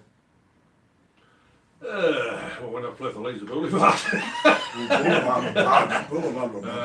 To be honest with you, but no, there weren't too many, mate. He mentioned Salford, but also too back in my day when we played at Central Park, Wigan. He mentioned being in the shower as well. Back in Central Park, everybody had to jump in the same bath. Yeah. Everybody had to jump in the same. And he's mentioned, well, going home full of mud. Well, we'd been in the bath, and we were even more dirty getting out of the bath because everybody else. Yeah, but I can reassure you. That though, 1960. No, you know exactly when the 80s and early 90s, but up in the shore. And I say, didn't only there's some silly little things that went on while everybody was in that bath. I can reassure you, but you're even more dirty when you come out than when you got in it. But no, just I say when I went back here to the Boulevard, that was very, very intimidating. Oh, bad, yeah. We might lose viewers now. People are hearing about Scully in the bath up with. Well. But Richard points out. I could say a great story with Glyn Shaw what he did. Don't bother. Gary got stopped from a function at the World Cup because he was pressed. So I agree. Welsh should not comment on Cass. I don't think it's that bad. I think John Welsh. And I don't think Scully got stuck because he was in the press. Is that right, Gary? What's that, mate? When you were in Australia, you were a member of the press, weren't you? I wasn't a member of the press.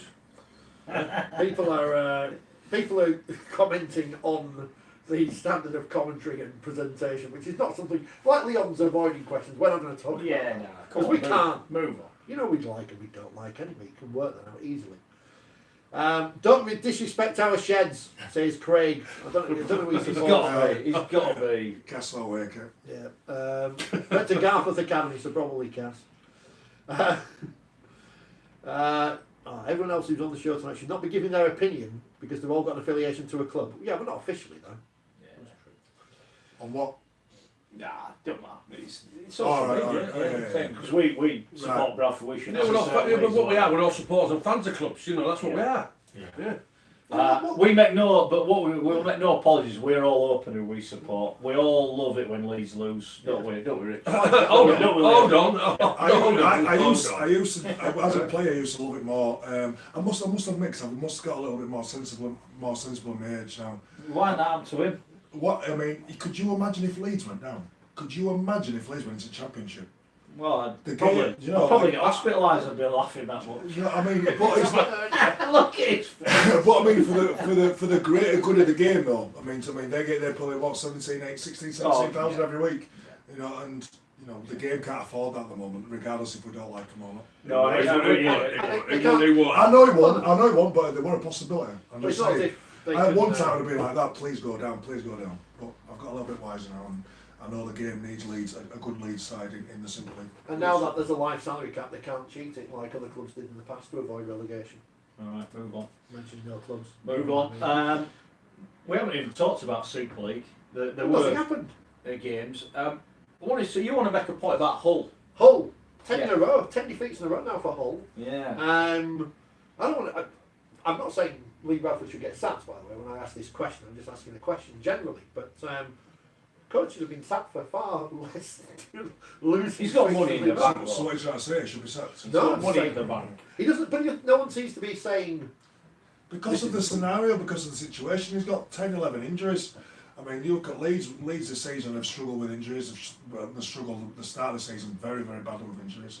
They've ended up in the bottom qualifiers. Whole of say a quarter way of the season gained the same amount of injuries, and they've ended up at least safe in Super League.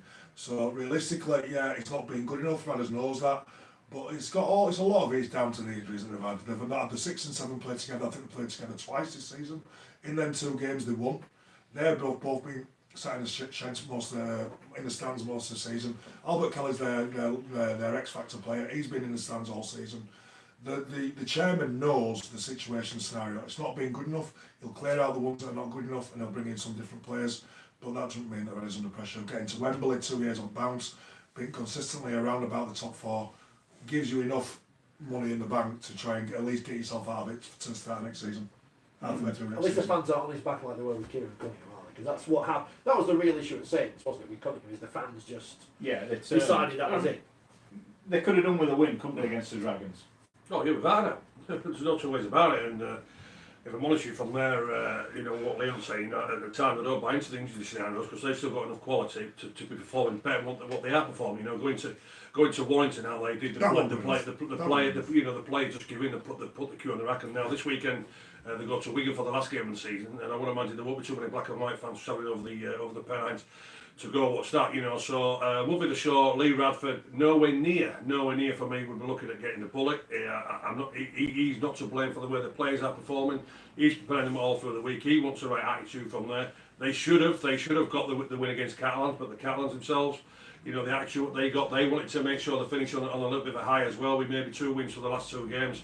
But Hull, for me, it's not the coach. It's been the players, but it's the players themselves. I tell you what, they'll be sorting out the Monday club on Monday as well. I would imagine they'll be playing on social media as well there, with their celebrations. Nothing to do with the coach. It's been the players' attitude, and they've just put the queue on the rack and been ready for the sun for the last 6 weeks. It's very, very, very difficult. Winning's an habit, and losing's an habit. The way about losing, nobody else. I agree with you. The performance away at Warrington were unacceptable, and all the players know that. But I've been there for 3 years, and I've seen the difference from the first year I got there to when I left, and the transformation between the really professional players like Mark Minicello, Danny Houghton, players like that, Gareth Ellis when they were there. It's a very, very. Are they not past the sell by date? Houghton, Minicello, Sicamano. I'll let you guys discuss that. I'd never say that ever. Well, I'll jump in. Brave move to let Watts go. Have they paid a little bit more price for that than he would have hoped? 100% yes. 100% yes. He's the way that Hull plays when they make a shift, and the play that comes back to the middle is always off the forward. Liam Watts was a 60-minute player, 70-minute player, tough, takes you 100-150 metres a game, passes the ball, he's fit, and his discipline problems with Radders, their relationship kind of broke down, but in the long run it has massively cost Hull FC, massively, because he was, if not their linchpin player behind Danny Houghton. We said at the time it was a gamble. So it's not paid off. It's not paid off, and to be fair, he's going well at Cass, isn't he? Outstanding. He's an outstanding player, and I say, as Leon mentioned, and we all know in the game, the relationship between the coach and the player has broken down. So one thing for sure, something had to happen. And one thing, he wasn't Radders who was going to believe in the black and white. The player had to leave himself. They always gone really, really well. They get on well now. It was just, I think, the discipline problems on the field and a little bit off. But I would imagine the senior, because they call it now the senior group, they wouldn't have been happy about that. He's no good in the dressing room from there. So something had to happen. Watts had to leave. But one thing for sure, Cass have got a quality player. He's doing the business at Castleford. And who knows? His old man keeps writing in the League Express. He might get what he wants. An England call. He might get what's he an England call up. Well, to be fair, that Pal said the other week, the only reason he apparently won't get in with his discipline and his issues, he said he's having no problem with it. Seems to sorting him out. He's a quality front rower. He's a front rower who likes to play with the ball. He can see a pass. He's tough. He can put a pass. He's tough as well. Likes to do the hard yard. So again, at international level, we don't struggle at prop forwards from there when you look at them. But one thing for sure, Leon Watts would look out of place in an England jersey. He just needs a chance. One thing we've not talked about, that I should bring up as well for me, which is the biggest story this week. Have we talked about York winning it? We kicked off the show. No, we mentioned it, but we didn't go into detail. I'd feel quite proud that we had James Ford 2-3 years ago on our show. Yeah, when they got in the League One final. He came on, he was great, you could see then Scoy was he knew what he was about, he knew where he was going with it. He's been supported off the field and he's produced the goods on it. It is a tremendous achievement, and I think I think John Kay said the other day, if you said we'd have lost 3 games, I would have said we'd have won the league hands down. They haven't done, have they? He's doing a great job. He's forwarding us as well. He plays the game in the right way, and again, the players like to play for him. He likes to express himself, but as well, they're tough. They know how to play a little bit tough when it's required. They're good and disciplined from there. And I'm going to make a prediction here now. The way that he plays the game, and the respect what he's getting from there. When Darryl Powell decides to move on from Cass, James Ford would be the next Castleford coach. Without a shadow of a doubt. You don't like at Leeds because you pick It's not like you to move coaches. Well, we're going for Australia, aren't we? But Darryl Powell, every coach has got his own destiny and own time from there. Darryl Powell will be moving to the England job when Wayne Bennett decides to, when he decides to give it up from there. Will you think Powell will go? Would he leave a full-time job that you coach your players every single day to just go for a job where you coach them? Well, what I'm saying is he might get a job somewhere else, because players only, you said you said players get fed up with his voice and all this sort of thing, but there will be the show. Powell, whatever, but he'll be the next England coach from there. But I will tell you now, James Ford will be the next Castleford coach, without a doubt. That was a good call. Bad news, Robert's gone to watch Speedway on Oh, the telly. So, cheers, Robert. What do you make of York then and the job? Everyone thought the Bulls would, they recruited well. Well, obviously, it was my team that beat the Bulls to get York promoted. It was. Did they buy you glass? Or? Yeah, they should do. I need a forward, send me a present, please. No, we played all the teams this year in League One, and in my opinion, York were by far the best team. By far, I mean, with the pumped us by 40 points at their place, first game of the season. We only just lost at our place, but they seem structured, they seem organised, well coached. I speak to Fordy a lot. They seem like the training facilities, they've got a 3G field, they've got a video room, they've got a state-of-the-art gym, they're building a new stadium. They're in a progression, they've progressed over the last 2 or 3 seasons now to a point where they've signed James on a 3-year deal, so they've got stability. They've got good ex-Super League players in Cocaine and people, and Graham Horn, a few OKR players. They'll lose Batchelor to St Helens next year, but everything that they're doing seems right. And the crowds have gradually got bigger from 600 up to 12, 13, 14. I think there were 3,000 there this weekend. Yeah. So I'm really pleased for York. I think it's a story that's positive, and we should talk more about positive things and always hammering about negative things. Graham's asked Scully, because he's seen plenty of League One action this year, who's going up with York? Well, when you look at the size that are in there, the pressure's on the Bulls, isn't it? Yeah. The pressure is how they handle the pressure, because... they play Oldham. Well, I tell you what, Oldham are no easy meets. I tell you what, Oldham likes to get ripped in. He's another coach, Scott Naylor. He likes to get the best out of his players, and he does. And at times, they play the old-fashioned Bradford Bulls, where we're tight around the ruck area and just run hard and straight and direct. So Naylor himself, an ex-Bulls player, he turned them over as well. So I tell you what, don't rule that out that it could happen. And I hope it does, because we'll have a great show next Monday night. And I hope the Bulls do get great from there, and then work into they Doncaster. So, but what Leon will know, and it's what I've known watching the League One this year with Keith and all the signs. He'll tell you, if you don't bring your A game, you'll get turned over. 100%. You'll get turned over, and that's the way. But the Bulls now, it's a different sort of pressure. Can them players handle that pressure? That's an interesting point.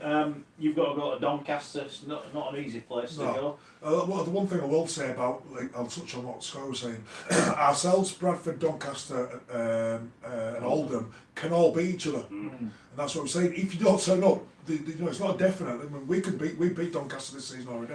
Oldham only just lost to Bulls last week at home, so. It's not a definite. You'd have to say Bradford are favourites to go up. You've got to say Bradford are favourites to go up. So then you're talking about us and Doncaster second. Bradford are favourites definitely to go up with York. If you win though this weekend, you've got 2 bites. That's it. You're playing the final. If you lose, this is our final this week. You then play either Swinton or Rochdale, who won this week. If they win again next week, For me, this weekend is our final. This is if we win this game this weekend, we then get 2 bites of the cherry. That's massive. What's it like coaching wise? I'm just going to say it out. So your coaching philosophy this week, then there's a bit of pressure on. But are you going through? Well, we'll just relax, lads. It's going to be a nice steady week, or are you going to change anything what you normally do? I've made sure. Tomorrow night we've got the full squad there. We've got all the travellers coming up. The same on Thursday. Saturday night we're going to go to a hotel in Doncaster to make sure we cut the travel out of it. But I won't put the players under any pressure, more pressure than what we're already under. we know that we're good enough, so I'm not lying to them. I'm not having to tell them something fake. I'm not trying to say, listen, we can beat them, guys, believe in yourselves. Lads, we beat them already. We only just lost this weekend. Yeah. Let's just get ready for a tough game. We've won tough games all year. We can do it. We're just going to have to play well. Obviously, hoping that you get to the point of being in the championship before that. But what does happen if you are in that game, the extra game? I don't know. I honestly, sat here now on my life, do not know. I'm going to lose 3-4 players. I've already had 2 players. I've had one broke his hand. I've had one done his elbow. So, I mean, I've lost 2 or 3 already. If I lose over 3, I might not be able to get a squad. That's fact. Well, the A-team's here. You You see Mark Wilson, then he breathed in, he started breathing in. Let's go into 20 minutes. I can know about And one thing for sure, the main man Kaplan, hey, listen, I don't know if you've seen the picture of Phil, but when Phil, when he seen the picture with a rugby ball in his hand, and that knee bandage, when that knee bandage is on for He could Kaplan, do one of them. Yeah, That's not good, bad, good. mate. when that knee bandage is on for Kaplan, you know he's ready to go to work. You know he can handle the pressure. And he's a game winner. He's a game breaker, he's Phil Kaplan. Here's the obvious question then, Leon.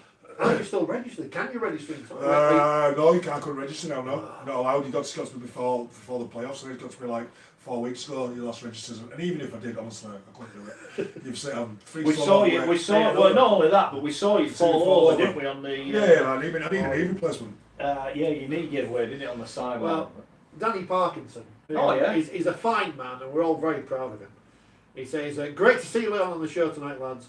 As a Bradford lad and legend, what was it like to go back to Bradford before they went under? Obviously, having the fact that you were there when they were good, and then you were there in less good times. So what was it like when Going back when it it was bad? Yeah. Yeah, disappointing. It's disappointing, I think. I grew up in the Super League era, so '96. I were a fan since I was 8. The ball boy since I was 10, 11. And then I made my debut at 16. So I've seen Bradford Northern, 4,000 fans, 2,000 fans, to Bradford Bulls, the Bull Mania, Super League, summer era, 96, 95, 96. So I've seen the Razzmatazz, I've seen the 19, 20,000, and then I've seen it go back to where it is today. So very disappointing, but this year I've seen a change when we went back there. You've seen a lot more positivity. There's a settled board. They've had some good wins. They've had consistently won in this league, and you can see being in Championship. It seems a lot more positive now than it was for the last 2 years. Nigel's asked, if you get promotion, beating Bradford in the final, will your postman ever talk to you again? No, he won't. No, he didn't speak to me for 2 weeks. After we beat Bulls at Bulls, he didn't speak to me for 2 weeks. And I said to him, he's speaking to me yet? Anyway, he looked at me like, yeah, of course I am. I thought, no, you haven't been. Very good, very good. Well, it's that win that got you in the playoffs, or those 2 wins got you in the playoffs and have stopped them going up. So Yeah. we'll be blaming him next week. We will see. Any more for any more? Lots of people talk about have Canada got an international team, which they've had one for years. So I don't know why they're talking. Okay. Because the international qualifiers are coming up. They take on the USA, Jamaica, and Chile. So Very because good. now Chile are the new.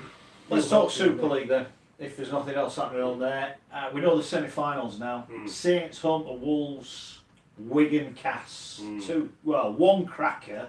I think do we all expect St Helens to beat Warrington? Is that where you're going? I think you do, yeah, after what you saw on the weekend. I just don't think they've got enough, Warrington. I think, yeah, the forwards are right, but I think...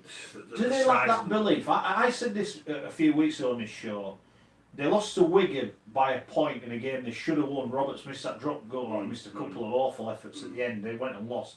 They lost to Saints after the hooter. They lost to Cass. They lost at the cup final. They've lost a lot of big games this year. Do you know what, this might sound a little bit daft, but... Well, hold on, you're saying it, so we always take that into account. No, but this might sound a little bit daft, right, but you mentioned the pressure games. You mentioned that game against Wigan, and then they lost that game against St Helens, and they lost the Challenge Cup final. I don't know if Warrington know what sort of game plan they have to play in the pressure game. Does that make sense? Yeah, no, I guess that's what I'm trying to make. When you look, say for instance, you looked at the Challenge Cup final, it took Darrell Clark 52 minutes to run from dummy half, and the way that they played, the kicking game was off, and then all of a sudden they thought, oh well, have we got a plan B? Do we need to change things? So my question is for Warrington is, do they know what sort of game plan they're going to go with and stick with to try and beat the opposition? I don't think they've got it, Mark. No, I don't. Leon, what do you make of Warrington, and have they got a chance of winning at Saints? Yeah, of course they've got a chance, yeah. I mean, just because you lose 1 week, it changes. The game this week will be totally different. It'll be higher tempo, it'll be high pressure. Warrington will come out. You know, you're one game away from grand final. You're one game away from the biggest game of the year. They can do it. The biggest key for me in that game is the forward battle. I think once when Catalan beat St Helens in the semi-final, I think that kind of showed everybody how to beat St Helens, because they were pretty formidable up to them, weren't they? They took them up the middle on the forwards. They went straight out the pack. Mickey McLaurin, they went straight out the middle. And Wigan did the same and got them. And I've seen a little bit of a change in Saints' pack in the Warrington game. They went after him. I think they wanted to prove that they can withstand the pressure up the middle. The only difference is really is the backline flow and the structure that Saints play looks so much more fluid and you know, you've got Percival, you've got Johnny Lomax, you've got Barber out the back who's come back in a good form. Their cutting edge players are on form, whereas you'd say Warrington's are probably a little bit not as in a flowing structured form as the Saints half-backs and outside backs, I'd say. Fair enough. What about the other game then? I mean, this is the one I think, and this is no disrespect to Saints or Warren. If Wigan Castle are in the grand final, we'd all be going to Old Trafford, rubbing our hands here, this is going to be a belter. Yeah. Who's going to win it?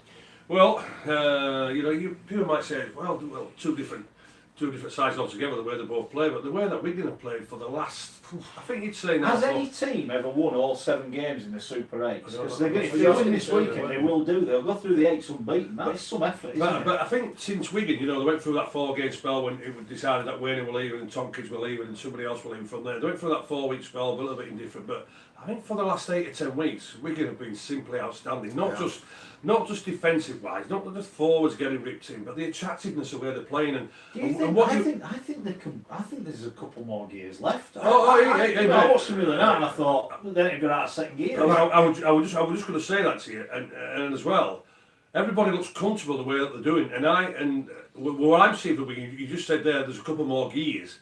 They are not ripping interest as yet. They are not ripping in from there. But the most important factor for Wigan is simple. The big game players are playing absolutely to their form, getting into the business end of the season, which it's next week, the qualifier for the grand final. But you will look at the way what he brings. Williams is back to his best. Bateman's just a freak. The wingers themselves. Tompkins at full-back. You know, everybody not just contributing individually in their own ability, but as a team collectively. I'll tell you what, boy oh boy, they are playing sensational. Scarry's playing good as well. But then you look at Castleford. I'm reading what Roberts has been saying there. He says, yeah, we know exactly what went wrong last year. We've learned from that. We know exactly the business end of the season here now. And Castleford, they know themselves, they're going to have to muscle up, as the saying is from there, and get ripped in, because that's what we're going to be doing. Castleford will be up for that challenge. I just wish this was going to be the fixture on 30th of October. I think you talked about then about Wigan winning 7 games, and has anybody done it? Well, in 2005 we won 12 on the bounce to win the grand final. In that year we started very poorly, a little bit similar to Wigan. I don't know if Wigan started poorly, but in that season we had 5 players with myself, Jim Peacock, Robbie Paul, Stuart Raiden, Rob Parker, Lee Radford, all leaving the club. Once we got our future sorted out and we all came together and said, listen, let's do this for each other. Let's do this. This is our last time that we're going to be together. Let's do this. We can do it. Once we got all the contracts sorted out, I've got to Saints, JP, we've got to Leeds, we've got to Warrington, Rob, we've got to Huddersfield. We all come together and said, listen, let's do it for each other. And you know, gradually got better. We know that at Wigan, Sean Wayne's going, who was a massive influence around that club. Sam Tompkins, who's the biggest legend since I don't know, Andy Farrell or something like that. If they've come together, which it seems like they have, they've got something that nobody else has got, which is an extra determination to win it for each other, who's all departing Wigan born and bred people leaving their club. And I think that could give them the edge. Yeah, but also as well, do you not think Castleford, they're the same? I'll tell you what, yeah, they've got all the players leaving. They want to do it for A, B, C and D. Castleford was saying, we know exactly what we didn't do last year, we're going to rectify that. So that's their motivation. Yeah, I agree with you on that, but you hit the nail on the head. Wigan's players have been there and done that, won it. They've won Challenge Cups, not got to the final, they've won them. And getting to the final and winning it is 2 different things. It's alright getting to a final, it's winning it. I've been to loads of them, we got pumped by New Leeds, a lot of pumped us 4 or 5 times. To actually win that big game is so hard. And Wigan have won Super League after Super League and Challenge Cup after Challenge Cup. And they have that experience counts for a hell of a lot. And you've seen it last year in last year's grand final. Thanks for reminding me about not winning finals. Because I didn't win any. Castle also say though they haven't been anywhere near their full strength. Exactly, mate. Exactly. And they've had players that. One worry, I saw Shenton go off. I don't know what the diagnosis is. Shenton got a knee problem. I just saw the look of the physio. I thought that looked to be a little bit going. I've got a problem there, but hopefully they'll be fit. But we talked about Gale coming back, Truman. They've got match winners as well. Oh, without a doubt. Without a doubt. There's no two ways about. One thing for sure, Castleford, they know that they've known now for the last couple of weeks. They're going to DW. They're preparing for that. Well, they've got last. Oh, they've got Saints this week, don't they? You know, so nobody cares less about that, do they? Well, I've asked you about this. Team-wise, what does Darryl Powell do this week? What does he do? I would rest my best players. You would rest, but I asked you that as a player. You said you're. Oh, I know. Individually. As a coach, I'd say, Truey, do you want to rest? Yeah, I want to rest. You're not playing. Gailey, do you want to rest? You're not playing. Sherry, do you need to rest? And you feel okay? What would you rather do? I want to play. You're playing, no problem. I'll probably bring you off after 60. See how we're going. 50. Might bring you off at half time. McShane, probably the most influential player. Do you want to play? Marcus, do you want to play? No, I don't want to play. You're not playing. And that's what Daniel Anderson did with us. Most of the time, he plays and he brings off after 40, 50 minutes if we're playing all right. You don't want to risk a ban, you don't want to risk an injury. And you're in good enough form to be able to give them breathers.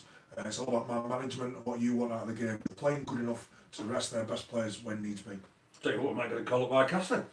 Well, might get a call up. There's no Michael Shenton news on the Castle and Tigers website, so that's probably a positive. But you can buy Yorkshire Carnegie shirts from there now. Alright, okay. Might be good for the Fair third dues. from Castle. What did you make of Darryl Powell's comments the other day? He wants to win the final just so he can stop seeing himself looking at you on the Sky advert when he's like, oh God. He just says I want to get rid of that. I thought that was quite good. I mean, it must remind him every day. There's nothing worse than getting to a grand final and losing. It sticks with you. It's a worse memory. The memory that sticks with you more than winning it is how you feel when you lose. The dejection, it sits with you every single day. And you get that win, it will erase it for him. So I can know exactly where it's coming from as a player. Tell you what, the way they performed last year, we know how Leeds play, but Castleford know themselves what to do now. They know from a point of view, Pepper. We know all the rubbish, the Zach Harder situation, all this sort of thing.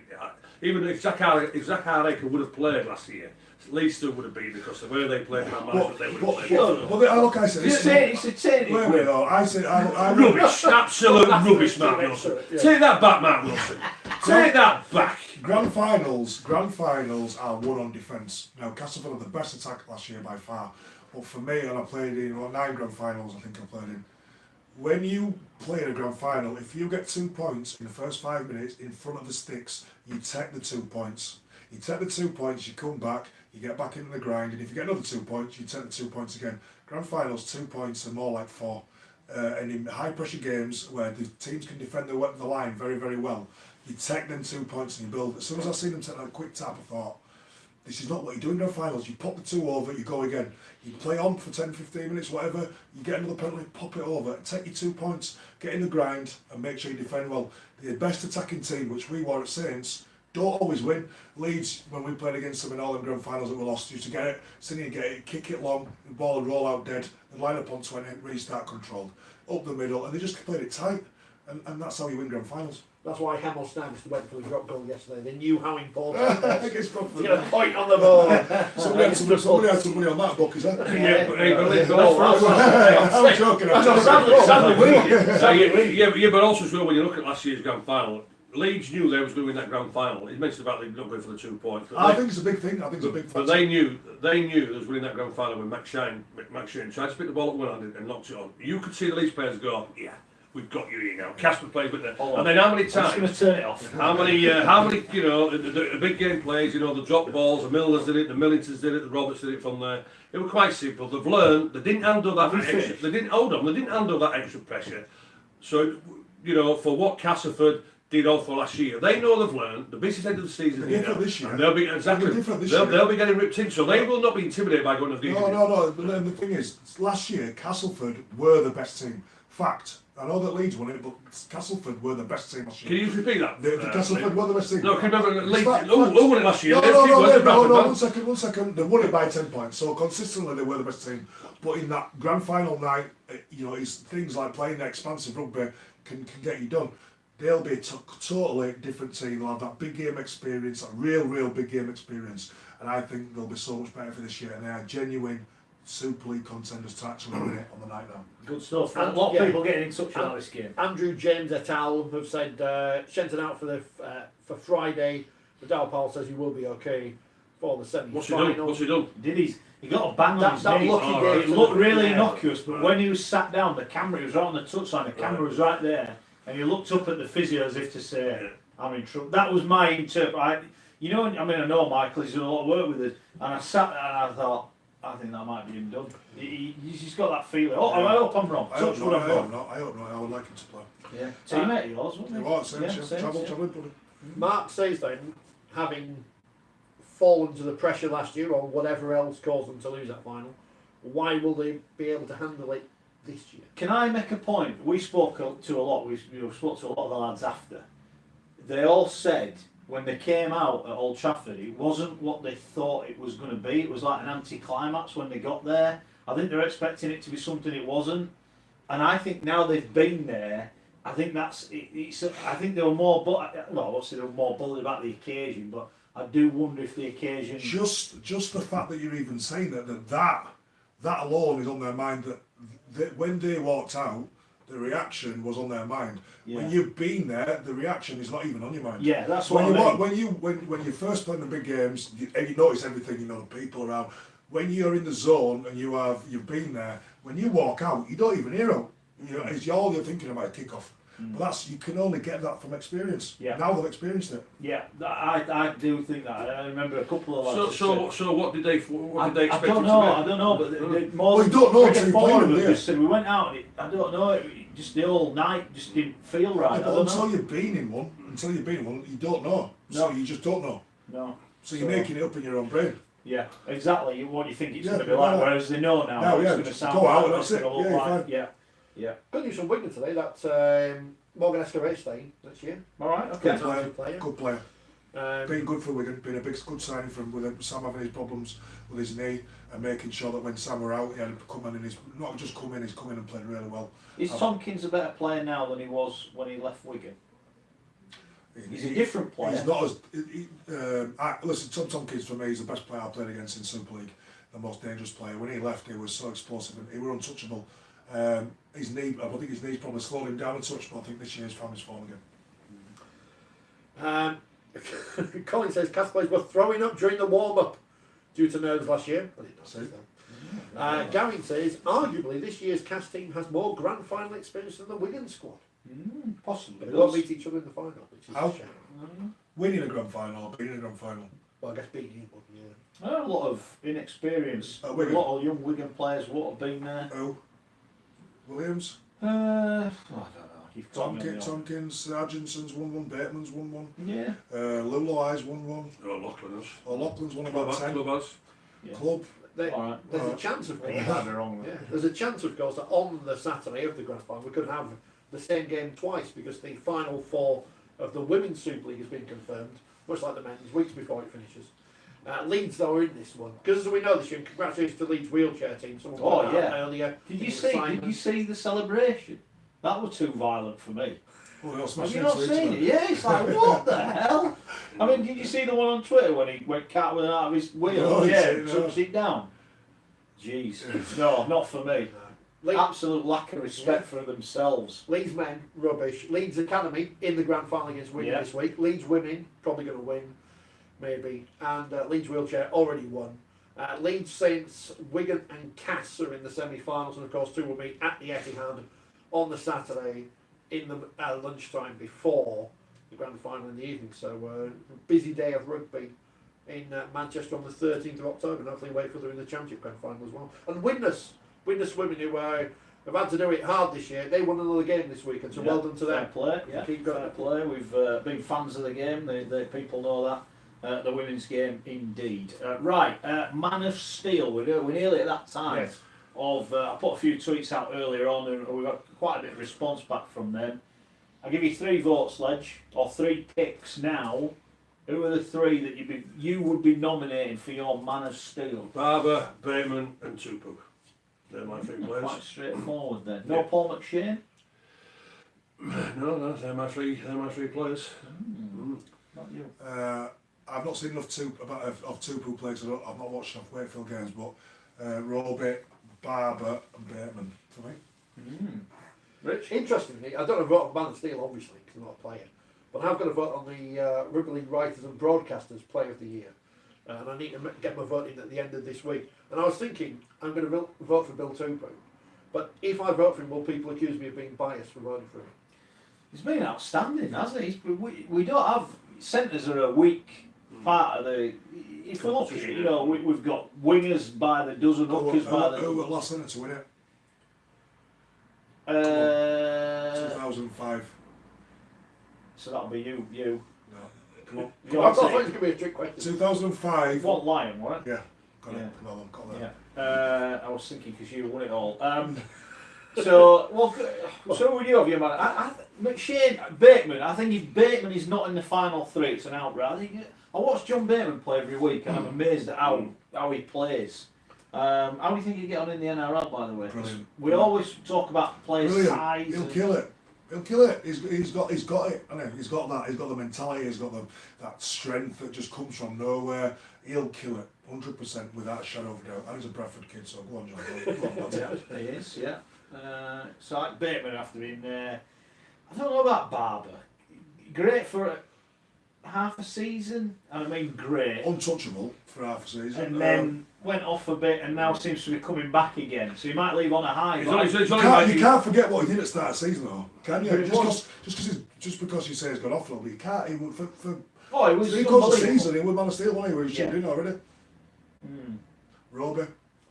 No. Well, because and we said this before this show. Robbie's that good, you forget how good he is. Because if he's not, it's very rare he's not a 9. So you don't even you only notice it if he has very rare. It's ball, not a 9. He's got to be up there. Or he's dropped it. You go, well, it's dropped it. I don't normally do that, but no, interesting. It's going to be what people say. It's not one where there's a clear winner. Yeah, there's I'd probably say there's half a dozen. You say if they were in it, you go, yeah, I can see that. Yeah. I can see that. That's fine. Andy's gone for McShane, Ronnie's gone for McShane, Karen going for James Roby. She's a Hull fan because she said Leon should shut me up earlier when I was already got at Hull. I wasn't really. Craig says McShane, Mark and Andy have gone for John Bateman, John's gone for McShane as well. So it's good to have an award where it's wide open. Yeah. So you've probably got 5 players that you'd say McShane's gets some good votes, Roby's up there, Barber's up there, Tupu's up there, Bateman's up there, so you've got 5 or 6 players that you'd say fair enough if they won. Mark's asked the important question: is he popular with other players who are the voters? I don't know if that's Bateman who his pick was. That has a lot to do with it. Yeah, that's everything to do. That's why Kevin Seafield never won it. I'm not saying he's liked. Sorry. So people don't dislike, isn't it? No, people hate me far more than they hate. No, I'll tell you, that's why Kevin Seafield didn't win the Man of Steel. What was the players didn't like it. What was the procedure when Which you players? Well, how many players pick it, Leon? They all pick it, don't they? Super I didn't think. I think. Mark my words. Mark my words. Dave Taylor wanted for Bo Falloon. Can't trust the players. When you won it, Scully, who Did you get Man of Steel score? Yeah, Nancy won, yeah. They had a panel of 3 people picked it. Yeah. Oh, so it wasn't decided by your fellow pros. Get Golden Boot? Yeah, Did you? Get Get that picture of him. Go on, score it. Get that picture. Don't get that picture of Man of Steel. Before we do the predictions, Did you get Golden Boot? Yeah, Nancy, awesome. yeah. That's played well. he's got it on. He has it on his mantelpiece. Does it? I bet. Yeah, he does. No, he I've got a does. t-shirt. Yeah. Yeah, so people say, Nick Window, I won the Man of Steel, I won the Golden Boot, I've got an OB, so not bad to be honest with you. Not bad, is it? Not bad, I guess. It's not bad at all. Yorkshire Cup. It's not bad. Yorkshire Cup. Did you get a cheque for Golden Boot? No, it's just the prestige, isn't Yeah, it? pot of the honour. I didn't know you got Golden Boot. Oh yeah. No, that's big, that. Yeah, we try not to mention it. No, I like we it. prefer to, I like we it. prefer to pick on the bad stuff. It's like concerned. I'm searching for Gary Schofield, Man of Steel, and the 4th picture is Scott Taylor. Yeah. I don't know who that is with the guitar. I think he was at Country Day at Toronto. Yeah. Right, go on then. We'll start with the predictions while we're digging it out. Honestly, old rugby league scar. Scully smiling there, thinking, "Yeah, I'm happy, man." Yeah. Doug Lawton's got rid of me at least. Salford to lose, legend. By the way, another 7 out of 8 haul for you, so I do give you stick, but Is he that's on 10 fire? weeks. Is he doing well? He's had 2 good weeks out of 3 good 38. weeks. 3 good weeks. 3 good weeks out of 30. Yeah, yeah, 100% and then 90, 98% now for the last 2 weeks. Yeah. 98%. Like having cold I know what I'm water. talking about sometimes, you know. I know what I'm talking about Yeah. sometimes. Prediction right, go on then. Salford to lose. Yeah, it's an interesting one. But Hastings is back as he so he's gonna be the calming influence. He'll be the organiser. So it'll be an interesting one. Presses on Salford, but I'll go Salford by 10. But I think it's going to be a very very entertaining game. Leon? Salford by 4. Rich? I was going to give you one answer. I just saw this guy's go through your glasses and it came up. Salford. Show him. I'm gonna do what it lets me. Yeah, I think Salford will just have 2 more. Saints Cass. Well, it's an offer game. They both know exactly what's going to be happening the week after. So maybe a game of touch and pass. They won't be getting ripped in. But I'll just go Saints. I'll go Saints by 8. Saints by 8. Leon, if you won Man of Steel, would you turn up with them? Whoa, go on, Scully. Porn Tell you star. what, I still am. But anyway, you know what? I'm still looking for that line up tick, and I can reassure you. He told me, you talk about the dressing room. The optician told me they were in fashion. They cost me 40 quid, by the way, 991. When I walked in the dressing room with them on, they all lads went, "What the hell?" And they started laughing. I went, "What are you laughing at? What they're laughing at?" They went, "Well, what do you mean? What we're laughing at?" I said, "Hold on. I've been to the opticians, I'm short-sighted, I've got to wear glasses." It says, not automatically you have to wear glasses. Look at the state of them. I've got the nickname Deirdre Barlow. What a shocker. What a shocker. What do you say? Saints by 8. Yeah. Someone will now mock up. I'll go Saints. Says Deirdre Saints by Barlow. 4. Rich? Saints. Yeah, full house. Who cares? Wakefield, Warrington. Yeah, again, it's an interesting one. But Wakefield, they want to make sure they get 5th spot. A nice little pay jack as well, finishing 5th. So Warrington, they'll have the mind on the week after. So I'm going Wakefield. I'm going Wakefield by 10. I agree, Wakey by, Wakey. Alright, Rich? Last game of the 2002 season, Wakefield battered Warrington to stay in the competition. Look where they've gone since then. Wakefield. I'm going Warrington. Wigan Hull. Wigan how many? Yeah, when his last game in charge won over the week after. But yeah, I'm going Wigan to batter a rubbish Hull side. I'm going 42 points. Okay. I don't like to say it because I'm an old fan, but Wigan by 30. Rich? 38. I thought it was just a random number. Yeah. I'll go 34. Leeds Toronto. It all depends Must on me. win. Well, it must win for Toronto. They could Well, still get through to the door, but I think Toronto would like to see that on Friday night, to be honest with you. So, again, as I mentioned earlier in the show, it's all about what sort of attitude the Leeds players will turn up with. So, and I think Toronto, they'll be getting ripped in. They'll find out in the first set of 6, maybe second set of 6, what attitude is going to be. You know what? I'm going Toronto by 7. Wow. And you're going to hear a Bradford lad say this, I'll go Leeds by 6. Right, Rich? I wonder if Brian McDermott will be there. Draw. I wonder if he'll be at the Wards tonight, Matt Dermott. Do you think he'll be there I tonight? saw him in the week in town. Yeah, he Well, said so, yeah. Toronto for me. Catalans against the Giants. Yeah, well, it's just a game of touch and pass, isn't it? I'll go Catalans by 16. Catalans 4. Rich? The Dragons. Yeah. Season ended, didn't it, for the Giants? London Halifax. Yeah, Halifax, they'll just be planning for the Monday club there. London, they know exactly what they've got to do. I think it'll be nice points fest for London. I'm going to go London by 36. Yeah. London, not as big, 16. London. Yeah, London for me. Well done, And last one, Hull KR against Widnes, who The potentially £250,000 game. potentially could lose £250,000 if they win. Hull KR by how many? I've said, Widnes are rubbish. Hull Kisser Rovers by 42. What? What? What do you think more? No, I don't think it was that easy. Okay, What, you didn't think that easy? You've been playing Widnes for the last 3 months. Well, I think the league table never lies, Scott. Why don't Okay. I, We're all on OK. I want to say witness for some reason, but I don't know. You are what? I don't know. I'm I taking a don't know. photo of that. Get that team checked. Get that team checked. All right then. We'll. I think we'll be all. So we're all going OK then. Yeah. Right, that's it. We're done and dusted. A bit of housekeeping. Thanks to everyone that's taking the time to listen, watch, join in on Facebook, YouTube, however. Don't forget podcast available. Please download it, subscribe it, share it with your friends, give it a retweet when you see it tomorrow. We've had record figures last 3 weeks. Want that to keep going, keep up in the charts. Thanks to Garrett as ever for his time. Hopefully Leeds secure their status on Friday. Yeah, right.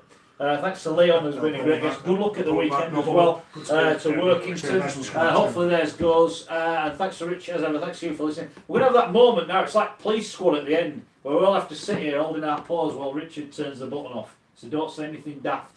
We'll see you next week.